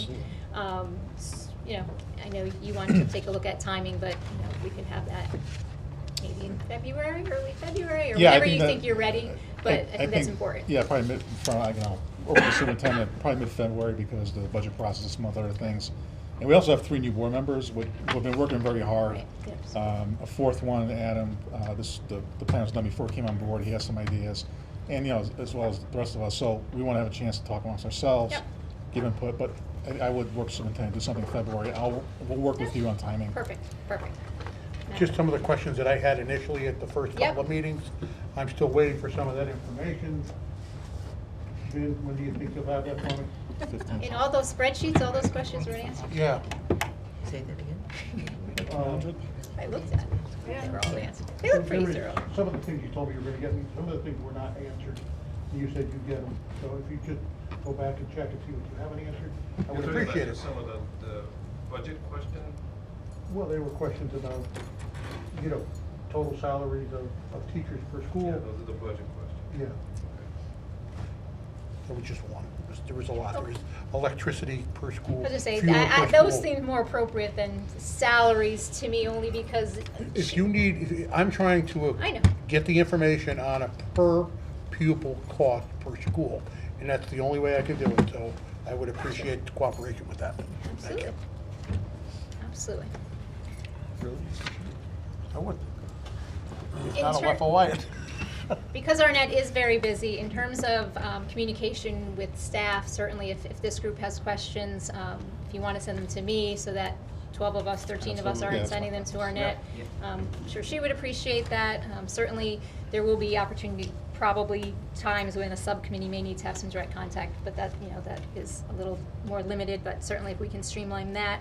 The other thing I wanted to mention, a couple of folks have asked me, a couple of folks have made recommendations to me on this, and that is to have some kind of point person from a media perspective.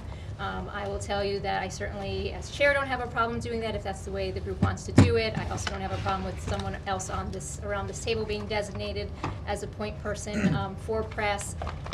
I don't, in general, have a problem with any one of us speaking on behalf of the subcommittee, on behalf of the committee. I guess my only ask would be that whoever does this role speaks on behalf of the committee. There will be a time when we don't agree on everything. We're going to take votes, but moving forward, Good point. we need to be in lockstep and say this is what the committee has decided, and even if that wasn't your vote, if that's what the group went with, then we all need to kind of have that unified front. Paul. Because of all my public speaking experience, I think you'd be perfect. So I'll second that. I think we all nominate It's like you got it. In all seriousness, well, again, because you don't have anything better to do, I think if the chair tends to be the spokesperson for the committee, and is able to differentiate personal opinion versus the committee, and but if you can do it, it'd be No, wonderful. I'm happy to do it, and Great. also would say if others get calls and you don't want to do it, then you can refer them to me, and that is fine as well. It's also in your background.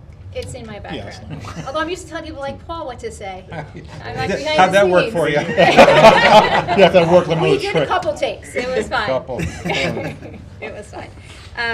Let's see. Small matter, but I really do want your opinions here, just as my first full meeting, regarding how formal you'd like this group to be. I have tended to use your first names, but I do not want to insult anyone or offend anyone. So if the group would prefer, it's more formal. We're not the town council, we're a committee of the town council, but I am happy to follow anyone's lead if you would prefer to be called Mr. Perugini. I can accommodate that, but whatever this group is more comfortable with. That's my father, Tony's fine. Okay. I think the meeting went very, very well. Okay. I No, like because it. I'm not offended anybody. Informal I like it informal. Okay. Formal is fine. Perfect. Okay. Madam it Chair, gets out- the till only it gets out of request that I control. would have is, Arnett, maybe you can help us with, I think we need to do a little better job of having microphones for everyone who's speaking, because I know when sitting in the audience, we Yeah. couldn't all hear what some of the committee members are talking about. I'm not sure if the public can hear everything, so I just think, we can do a better job making sure whoever's speaking, even if they're in the audience or members of this committee, they have a microphone that, helps the process. And Arnett, if we need more, then we need to get them. We'll have to do what we gotta do. We but- do have extras for recording purposes, so the audio should be fine for videotaping, but we need more for the. Okay. So I know a lot of times the audience can't hear the questions that are being, proposed by members of the committee or answers that are given. So I think we just want to make sure everyone has an opportunity to hear. We could be better at passing this Yeah, around. we just pass it around.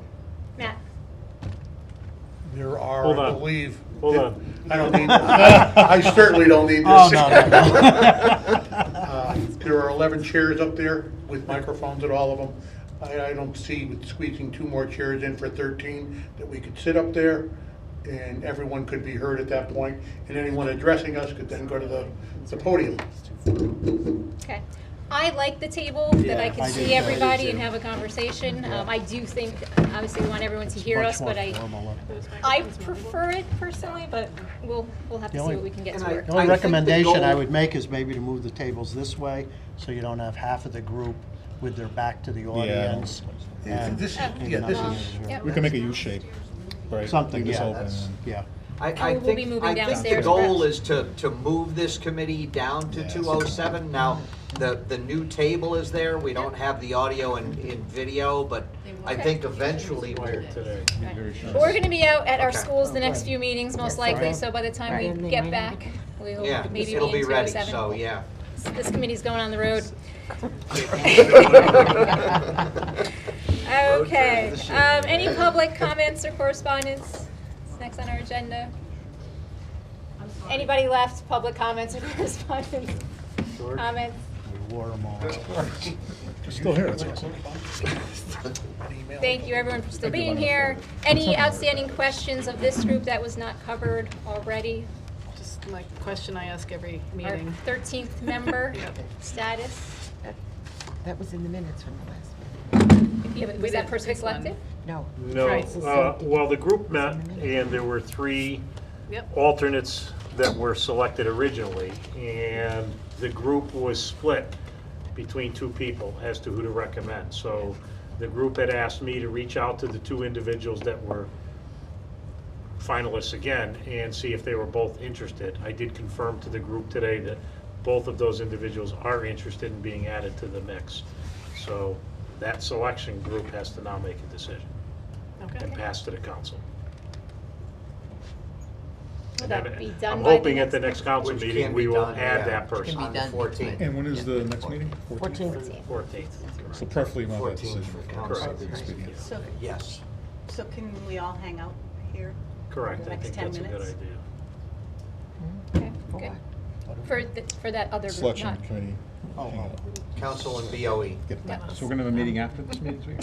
It's only 10 Not o'clock. me, I'm not part of that group. I'm only trying to guide it. Mm. I don't have a vote. But we're having a meeting afterwards? I'm asking a question. It's The group can I get think together the plan quickly. is to try to and- meet Pick real one quick right and now. see if we can get a Right. consensus. Okay. To send it to the council for the 14th. I'm here. It I'm should here. be easy. I'm here. I'm here.